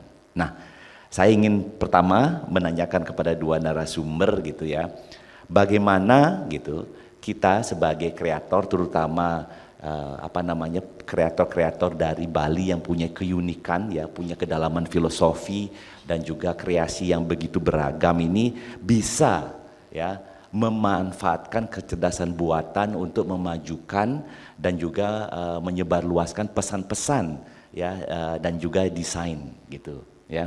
Karena sekarang ini ya sudah ada salah satu keahlian baru yang mesti kita miliki ya, tidak hanya lagi menggambar, tidak hanya menulis, tetapi juga ada sebuah keahlian baru yang namanya prompting.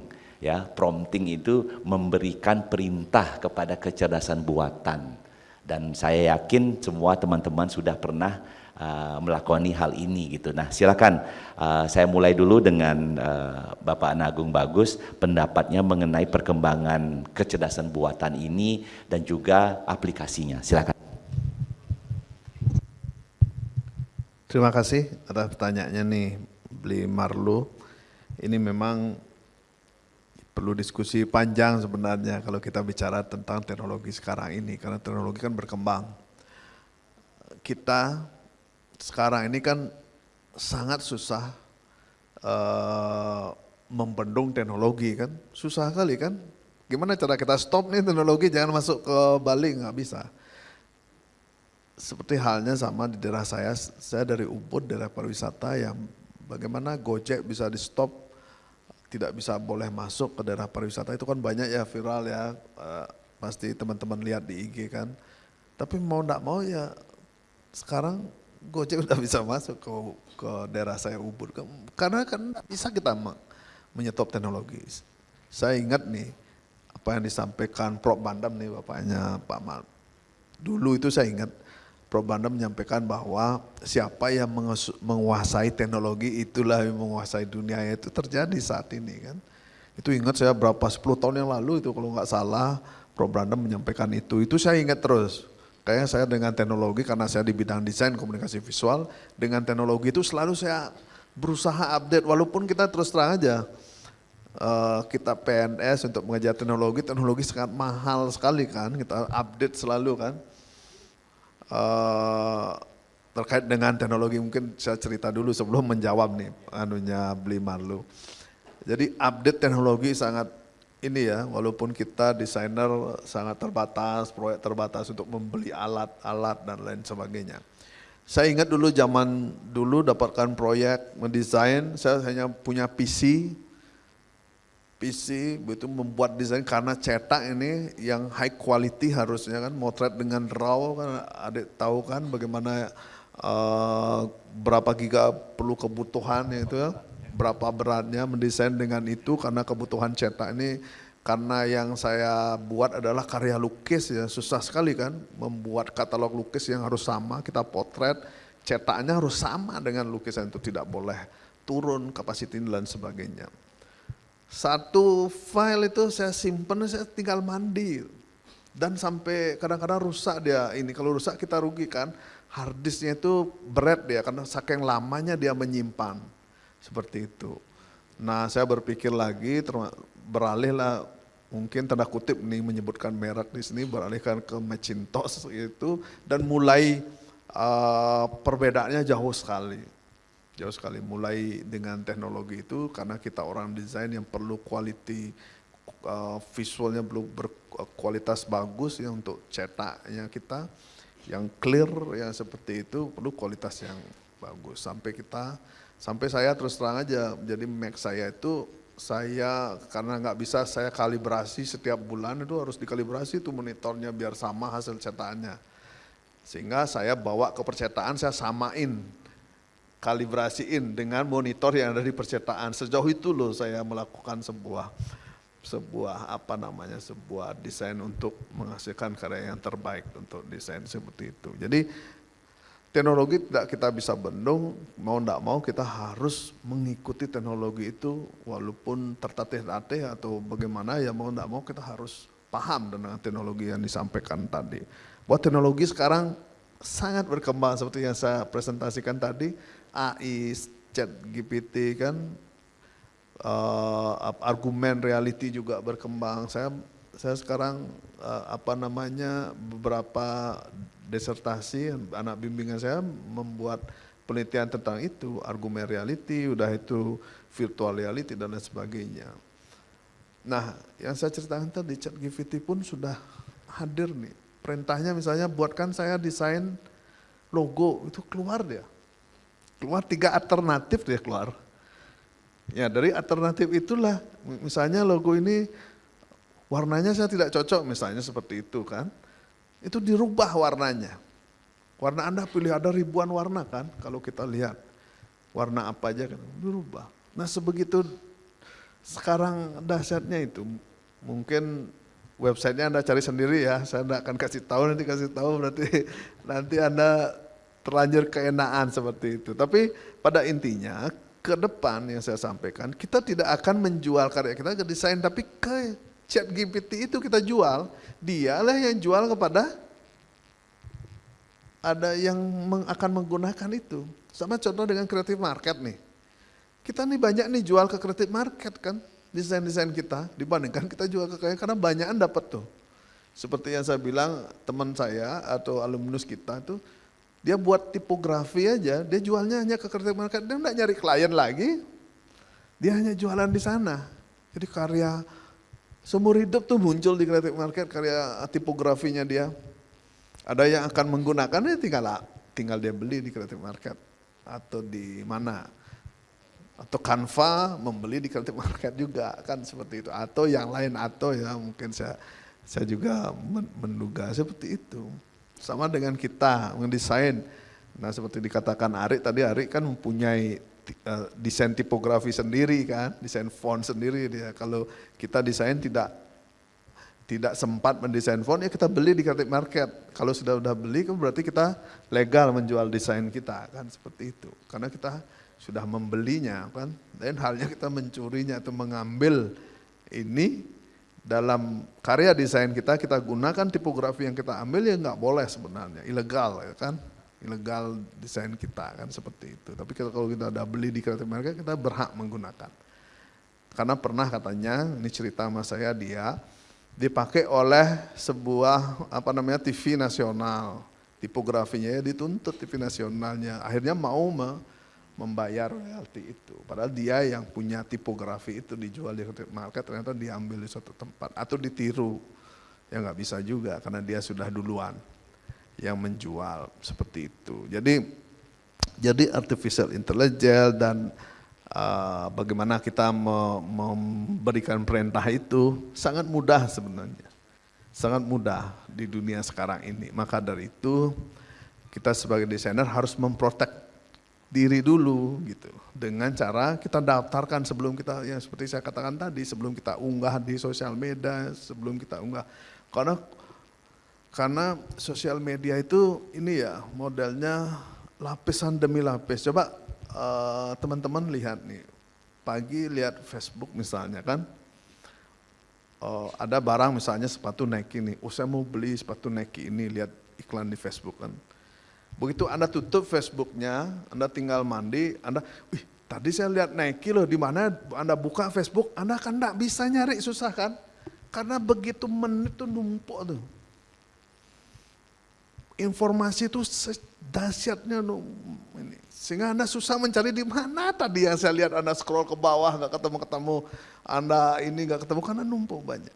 Makanya saya sarankan misalnya saya sering dikonsultasikan kalau kita beriklan di sosial media ya harus rutin kita gedor tuh iklan kita sehingga dibaca orang. Karena cuma kita misalnya sebulan sekali baru kita ngiklanin di sosial media ya akan terus tenggelam oleh informasi-informasi lain. Jadi informasi itu banyak sekali kan di sosial media di mana. Jadi harus kita terus gedor tuh. Bagaimana kita promosi di sosial media sekarang menit demi menit itu. Karena kan ada sistemnya, kalau Anda mungkin beriklan di sosial media kan, ada yang berbayar kan, coba Anda berbayar tuh. Saya nyoba nih berbayar untuk beriklan di sosial media, setiap menit diupdate tuh iklan kita. Karena udah ada sistem dia, sistem Instagram udah punya sistem dia untuk mengupdate, mengunggah di tempat-tempat yang respect terhadap produk ini gitu.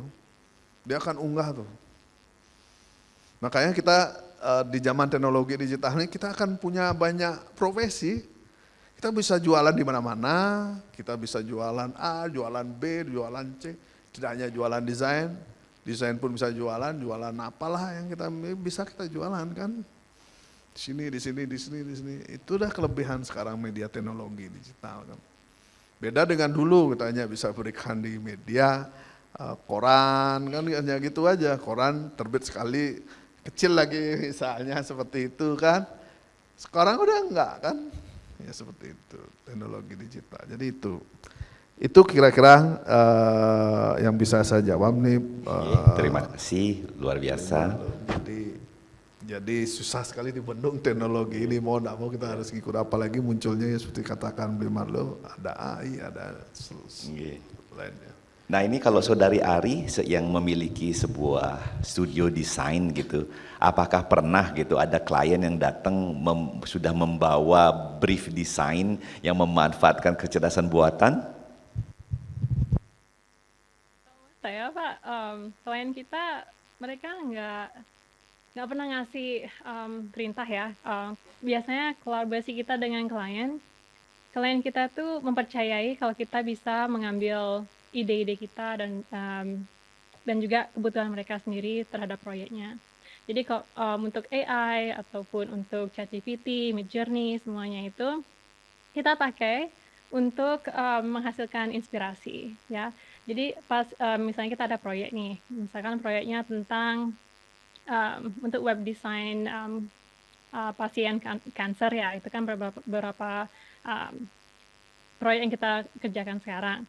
Jadi biasanya kita pakai Midjourney untuk melihat fotografi yang mungkin bisa kita pakai, yang kebetulan tidak ada di stok fotografi website gitu kan ya. Kalau stok fotografi website biasanya mereka kan punya stok fotografi yang sudah start lah ceritanya kan ya. Kita nggak mungkin dong bisa memerintahkan, oke, saya maunya fotografinya harus seperti ini, harus misalnya ada 3 orang dan mungkin harus ada specific information-nya gitu kan.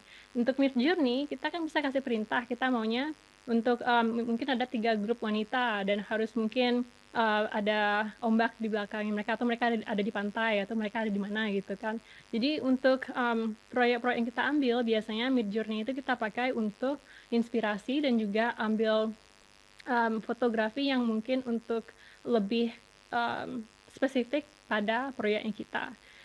Kalau kita misalnya nggak dapat fotografinya ataupun stoknya dari iStock Photo ataupun dari Adobe Stock, kita biasanya langsung pakai Midjourney.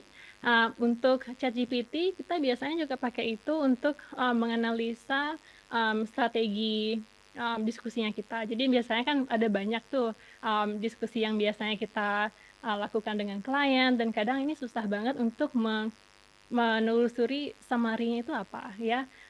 Jadi kita bisa mempersingkat dokumen-dokumen kita dengan mengajak GPT berkolaborasi dengan kita. Jadi kita melihat teknologi itu nggak cuma sebagai alat, tapi juga sebagai media yang bisa kita melakukan kolaborasi bersama-sama dan juga untuk bisa menghasilkan proyek yang lebih efisien. Jadi begitu Pak kalau dari saya. Wah, luar biasa. Memang kita tak bisa pungkiri ya bahwa kehadiran kecerdasan buatan ini memang tidak sepenuhnya ya mengganti dan juga menyelesaikan pekerjaan dari seorang kreator ya, tetapi ini memang memberikan kemungkinan-kemungkinan baru gitu ya, bagaimana kemudian kita memanfaatkan sebuah platform yang begitu cepat, yang begitu responsif, yang kemudian bisa memperkaya proses kreasi kita masing-masing ya. Nah, ini masih tetap ya berkaitan dengan teknologi digital gitu, terutama dalam konteks seni media dan desain. Ini ada pertanyaan secara daring dari saudara Tri Adi Stanaya, dan walaupun pertanyaannya ditujukan kepada Bapak Ana Agung Gede Bagus, kami tentu nanti meminta pendapat juga dari saudari Ari, dan pertanyaan dari saudara Tri ini adalah terkait dengan bagaimana pandangan para narasumber terkait dengan tema Segara Cipta Reka bila diimplementasikan ya dengan konsep sustainability atau konsep keberlanjutan yang kemudian dipadukan dengan realitas tertambah dan juga realitas virtual. Jadi ini adalah satu satu kegelisahan kreatif gitu ya. Jadi bagaimana kemudian mengimplementasikan tema tema bahari ini dalam konteks realitas tertambah dan realitas virtual. Silakan, saya akan beri kesempatan dulu kepada narasumber saudari Ari dari kejauhan. Silakan diberikan masukan dan juga insight. Silakan. Terima kasih Pak. Kalau saya bisa lihat ini pertanyaannya. Bentar ya, implementasikan konsep. Untuk augmented reality ataupun virtual reality, kok menurut saya itu menyenangkan Pak ya, karena itu kan teknologi baru dan kita juga belum banyak melihat contoh-contohnya di kampanye untuk brand ataupun kampanye untuk bisnis-bisnis lain-lainnya dalam mempromosikan servisnya mereka ataupun mempromosikan produknya mereka. Kalau menurut saya untuk virtual reality-nya itu sendiri bisa kok kita melihat kemungkinan di mana kita bisa menggunakan virtual reality sebagai medium yang tidak hanya mungkin bisa menarik perhatian dari target audience, tapi juga bisa memanfaatkan sustainability. Karena kalau untuk saya sendiri melihat virtual reality itu kan untuk teknologi kan ya, apapun dengan teknologi menurutnya saya itu bisa membantu kita mengurangi bahan-bahan asli atau bahan-bahan yang contohnya dari printing kan, kita kadang-kadang bisa langsung kirim invitasi digital ataupun kayak undangan digital itu karena kita tidak perlu untuk memprint lagi. Jadi kita juga terkait dengan sustainability. Tapi itu sekarang tergantung keinginan dari setiap brand ataupun keinginan dari setiap mungkin perusahaan ataupun organisasi dalam bagaimana bentuk untuk virtual reality campaign-nya mereka atau kampanyenya mereka untuk menggunakan teknologi virtual reality ini. Tapi juga bisa menyampaikan pesan-pesannya mereka secara lebih efektif dan lebih dari poin yang kita nggak usah perlu memanfaatkan hal-hal yang lebih fisikal gitu kan ya. Jadi kan menyenangkan kalau misalnya kita ada bantuan dari teknologi, itu bisa mengurangi budget juga untuk printing gitu bisanya, ataupun untuk bahan-bahan lainnya yang mungkin bisa direplikasi dengan teknologi. Memang pemanfaatan realitas virtual dan realitas tertambah ini signifikan sekali ya dalam dunia pendidikan ya. Ya, jadi memang dia berhasil juga mengemulasi, kemudian menghadirkan suatu pengalaman yang imersif gitu ya, yang kaya, tanpa kita mesti juga bisa tanpa mesti hadir langsung gitu ya. Bayangkan saja gitu kalau kita ingin mempelajari tentang teror dari lautan sendiri ya, kita punya pengalaman dengan tenggelamnya kapal Titanic gitu ya, kita nggak mesti hadir menyelam gitu, tetapi dengan pemanfaatan realitas tertambah dan realitas virtual ini kita juga bisa menikmati gitu atau mengalami ya, dan berasa dekat dengan hal seperti itu ya. Nah kalau begitu bagaimana, ditambahkan lagi Pak Bagus, silakan. Oke, terima kasih Bli Marlo. Jadi tanggapan saya untuk Pak Tri atau Tri ini bagaimana kaitan dengan tema sekarang ini, bahwa pada intinya kita ini sekarang, kalau saya ya merasakan bahwa kita ini hidup di dua dunia nih, dunia reality dan dunia virtual ya kan? Jadi kita hidup di dua dunia sekarang ini. Jadi bagaimana mengemas itu ya, memang kita harus mau tidak mau ya memang ya tenggelam di bidang itu kan, seperti itu. Jadi realitas virtual dan argumen reality ini memang ke depan akan hadir di tengah-tengah kita. Misalnya seperti dikatakan di Malu, kita tidak perlu menyelam lagi. Kalau orang yang takut akan kedalaman, takut akan tenggelam, kita cuma dengan virtual reality aja kita sudah bisa misalnya menyelam di Sanur misalnya, kita lihat terumbu karangnya, kita melihat ada fauna di bawah laut dan lain sebagainya. Ini dengan virtual reality. Seperti yang saya sampaikan tadi, kemarin kalau nggak salah saya lihat sudah iklan bahwa pertarungan karate itu sekarang dengan virtual reality. Jadi tidak lagi berhadapan dia, tapi semua menggunakan virtual reality. Tapi dia bertarung kalau dia masuk poin, udah dapat poin 1. Jadi dua orang ini bersebelahan, tapi tidak saling saling mengena dia. Tapi dengan bantuan virtual reality dia sudah bisa bertarung. Nanti ke depan seperti itu akan terjadi, sehingga orang tidak perlu datang jauh-jauh, misal Olimpiade misalnya untuk datang ke sana ya cukup dari Indonesia dari ini bertarung sekarang misalnya ya, cukup dengan virtual reality seperti itu kan, seperti itu. Jadi hal itulah yang terjadi. Seperti kemarin saya lihat kebetulan keponakan saya ikut dalam game reality itu kan. Seperti itu, dan sudah mulai sekarang lomba-lomba, tidak hanya sekarang lomba game pun bisa ya, Mobile Legend dan lain sebagainya ya, seperti itu. Jadi dunia ini sekarang mau tidak mau, suka tidak suka, kita harus mengikuti dunia digital itu. Apalagi nanti ya, kalau ini kan belum turun 5G-nya ya, kalau udah itu hadir di tengah-tengah kita, terutama di Bali hadir. Wah, real time banget itu, sangat real time. Jadi Anda tidak perlu susah ngirim file yang gede-gede seperti itu. Kalau zaman saya dulu susah banget ya ngirim file gede untuk dicetak itu. Aduh, sangat susah, manual banget kan, karena ada komputer kita gosong ke tempat percetakan seperti itu loh. Tapi sekarang itu teman saya yang kerja desain untuk cetak-mencetak, dia nyetaknya di Cina dia sekarang. Cetak di Cina, hasil cetaknya langsung dikirim ke Amerika. Dia buat desain label minuman wine. Jadi dia buat desain labelnya proofnya di ACC, dia langsung cetak. Jadi filenya kirim ke Cina, file besar berapa giga itu bisa dikirimkan lewat bantuan cloud itu. Ini kerjanya sudah di cloud, ya kan? Sama dengan sekarang coba kita kerja ya, udah mulai nih teman-teman saya juga udah mulai kerja via Google Spreadsheet, itu udah pakai Google kan sekarang.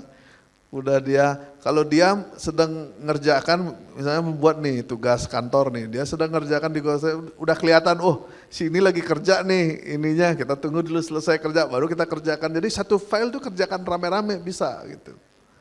Ya seperti itu saat sekarang, tanpa kita harus selesaiin, kita kerjain dulu file kita, Word kita kirim ke si A baru perbaiki. Supaya enggak gitu sekarang, di dunia cloud kita pakai seperti itu. Jadi ya seperti itulah sekarang dunianya kan. Itulah yang terjadi saat ini. Begitu juga desain, Jadi desain sangat dekat sekali dengan teknologi, ya harus kita pahami gimana teknologi itu bekerja. Itu aja sih pesan saya. Terima kasih Pak. Terima kasih, luar biasa. Ini nggak lama lagi nanti nih Saudara Tri ini akan membuat sebuah aplikasi yang tidak hanya nanti secara realitas tertambah maupun juga realitas virtual bisa menghadirkan keindahan laut gitu ya, tetapi juga bisa mengungkap secara imersif bagaimana cara-cara kita merawat lautan itu sendiri ya Pak ya. Nah ini menarik sekali. Hadirin saya ingatkan sekali lagi bahwa semua materi yang telah dipersiapkan oleh para narasumber itu bisa diunduh gitu melalui tautan gg.gg/Widyatula materi. Dan nampaknya kita sudah mendekati akhir dari Widyatula pada kesempatan siang hari ini. Dan mohon maaf bila mana ada pertanyaan yang belum bisa kami jawab, mohon nanti panitia tetap merangkum pertanyaan-pertanyaan ini dan kemudian bisa disampaikan kepada para narasumber sebelum nanti kita meminta pendapat penutup ya dari masing-masing narasumber. Izinkan saya merangkum sedikit apa yang telah disampaikan oleh dari pemaparan para narasumber, terutama yang berkaitan dengan bagaimana kita memanfaatkan segara atau lautan sebagai sumber inspirasi ya dalam konteks dokumentasi, dalam konteks penciptaan dan juga penelitian. Mari kita ingat bahwa lautan itu memberikan color ya, ada palet warna yang inspiratif. Kemudian ada pemanfaatan tekstur, ada bentuk, kemudian ada pola, ada simbolismenya gitu ya, ada metafor-metafor yang bisa kita ungkap dari lautan itu sendiri. Jangan kita lupakan bahwa yang namanya lautan, air itu juga menghasilkan gerakan, movement, pola-pola, kemudian pemanfaatannya tentu dalam konteks keberlanjutan, tipografi, dan tadi ada fotografi. Jangan lupa bahwa ada lighting dan reflection ya, ada pencahayaan dan juga refleksi dari lautan itu sendiri.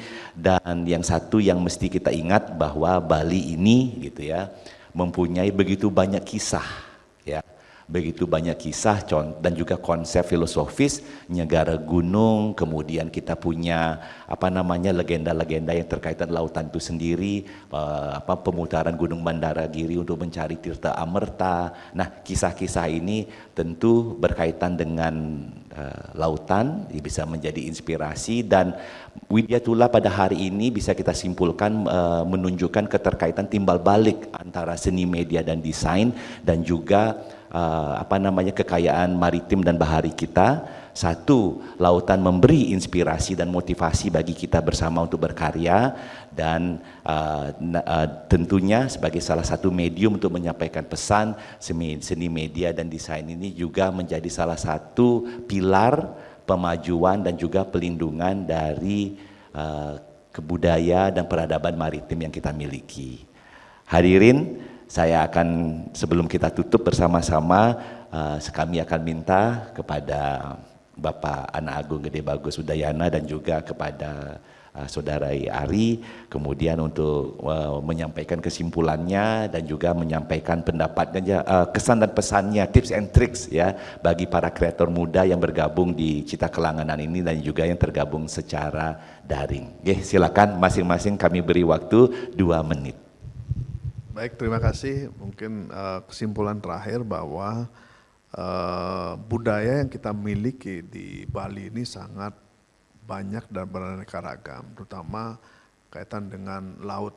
Banyak sekali yang bisa kita ambil untuk menjadi inspirasi kita, terutama bagi desainer dan media dalam penyampaian pesan kepada masyarakat. Jadi budaya kita angkat ke dalam permukaan sehingga dinikmati dalam dunia internasional melalui teknologi global dan digital ini. Melalui itulah kita perkenalkan budaya kita sehingga masyarakat global menjadi lebih tahu terkait dengan budaya yang maha agung yang kita miliki di Bali ini. Saya rasa itu pesan saya. Terima kasih.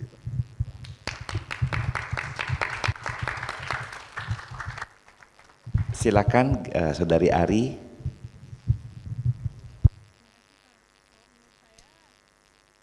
Pesan saya sih lebih simpel Pak ya. Jadi kalau menurut saya inspirasi itu ada di mana-mana. salah satunya tentunya dari samudra ataupun dari alam di sekitar kita. Tapi kalau kita bisa melihat ke depannya, kita nggak perlu takut dengan teknologi kan Pak ya. Kita harus bisa memilih teknologi mana yang bisa membantu kita dalam berkarir, dalam berkarya, dan juga dalam menciptakan pesan dan kreasi yang bisa memajukan walau itu perusahaan atau walaupun itu karirnya kita, dan juga membantu menyampaikan pesan-pesan penting kepada masyarakat. Satunya lagi, kalau menurut saya juga tentang role-nya kita di dalam kolaborasi dengan klien ataupun dengan perusahaan dan organisasi.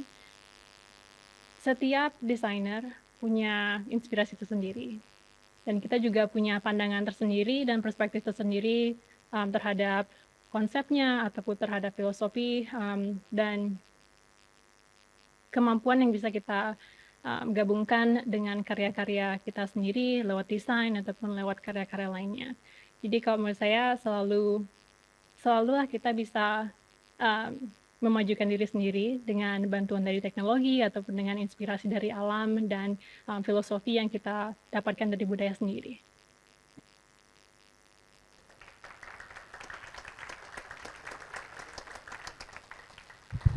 Hadirin, tiba waktunya ya kita menutup menyudahi sesi Widyatula yang begitu bermanfaat pada kesempatan siang hari ini.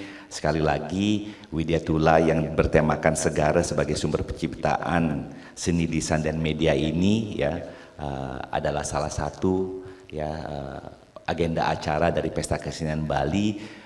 Yang ke-45, kita masih punya waktu sampai pertengahan bulan untuk menikmati dan meramaikan Pesta Kesenian Bali ya sebagai salah satu festival yang diselenggarakan yang paling panjang pelaksanaannya ya sampai saat ini. Dan saya mengucapkan terima kasih dan apresiasi kepada rekan-rekan semua atas kesabaran dan juga antusiasmenya dalam mengikuti Widyatula ini, dan tentunya kepada narasumber Dr. Ana Agung Gede Bagus Udayana dan juga Sri dari kejauhan dari Chicago ya yang telah dengan bersemangat membagi pengalaman dan ilmunya bagi kita semua. Sekali lagi aplaus bagi para narasumber ya. Kami mohon maaf bila ada penyampaian yang kurang berkenan. Sekali lagi terima kasih, matur suksema, sampai jumpa. Iya, baik, boleh tepuk tangan yang meriah sekali lagi untuk narasumber dan moderator yang luar biasa pada siang hari ini. Baik, semoga apa yang kita perbincangkan pada siang hari ini bisa bermanfaat untuk kita semua dan menjadi inspirasi untuk kita semua di siang hari ini. Dan sebagai penutup kami mengundang Bapak Ibu hadirin dan para peserta yang sudah ada di Cita Kelangan Isi dan Pasar untuk berkenan ikut dalam sesi foto bersama. Kami persilakan. Rekan-rekan, para peserta kami mohon untuk dapat ke depan, kita akan sesi foto bersama. Ya, kami mengundang juga rekan-rekan yang sudah bergabung di Zoom untuk dapat mengaktifkan kamera untuk ikut dalam sesi foto bersama.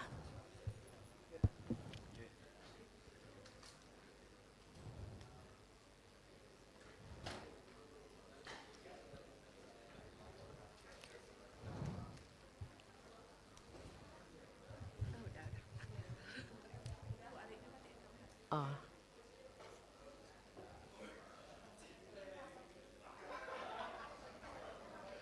Iya, mohon izin untuk dapat segera merapat ke depan ke arah moderator narasumber. Kita akan lakukan sesi foto bersama.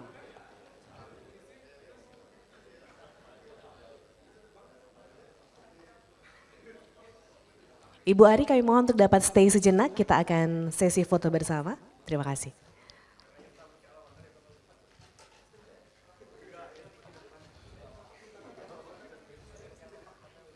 Ya, bisa di sisi utara. Kalau sudah penuh di selatan bisa di utara. Bisa tambah di utara nih, sisi kanan dari moderator. Baik. Sampun komplit, sudah lengkap. Untuk foto bersama akan kami pandu di hitungan ketiga. 1, 2, 3. Sekali lagi di hitungan ketiga. 1, 2, 3. Ya, terima kasih dengan berakhirnya sesi foto bersama ini, maka berakhir pula kebersamaan kita di siang hari ini. Terima kasih dan acara ini kami tutup dengan Brahma Santi. Om Santi Santi Santi Om. Selamat siang dan sampai jumpa.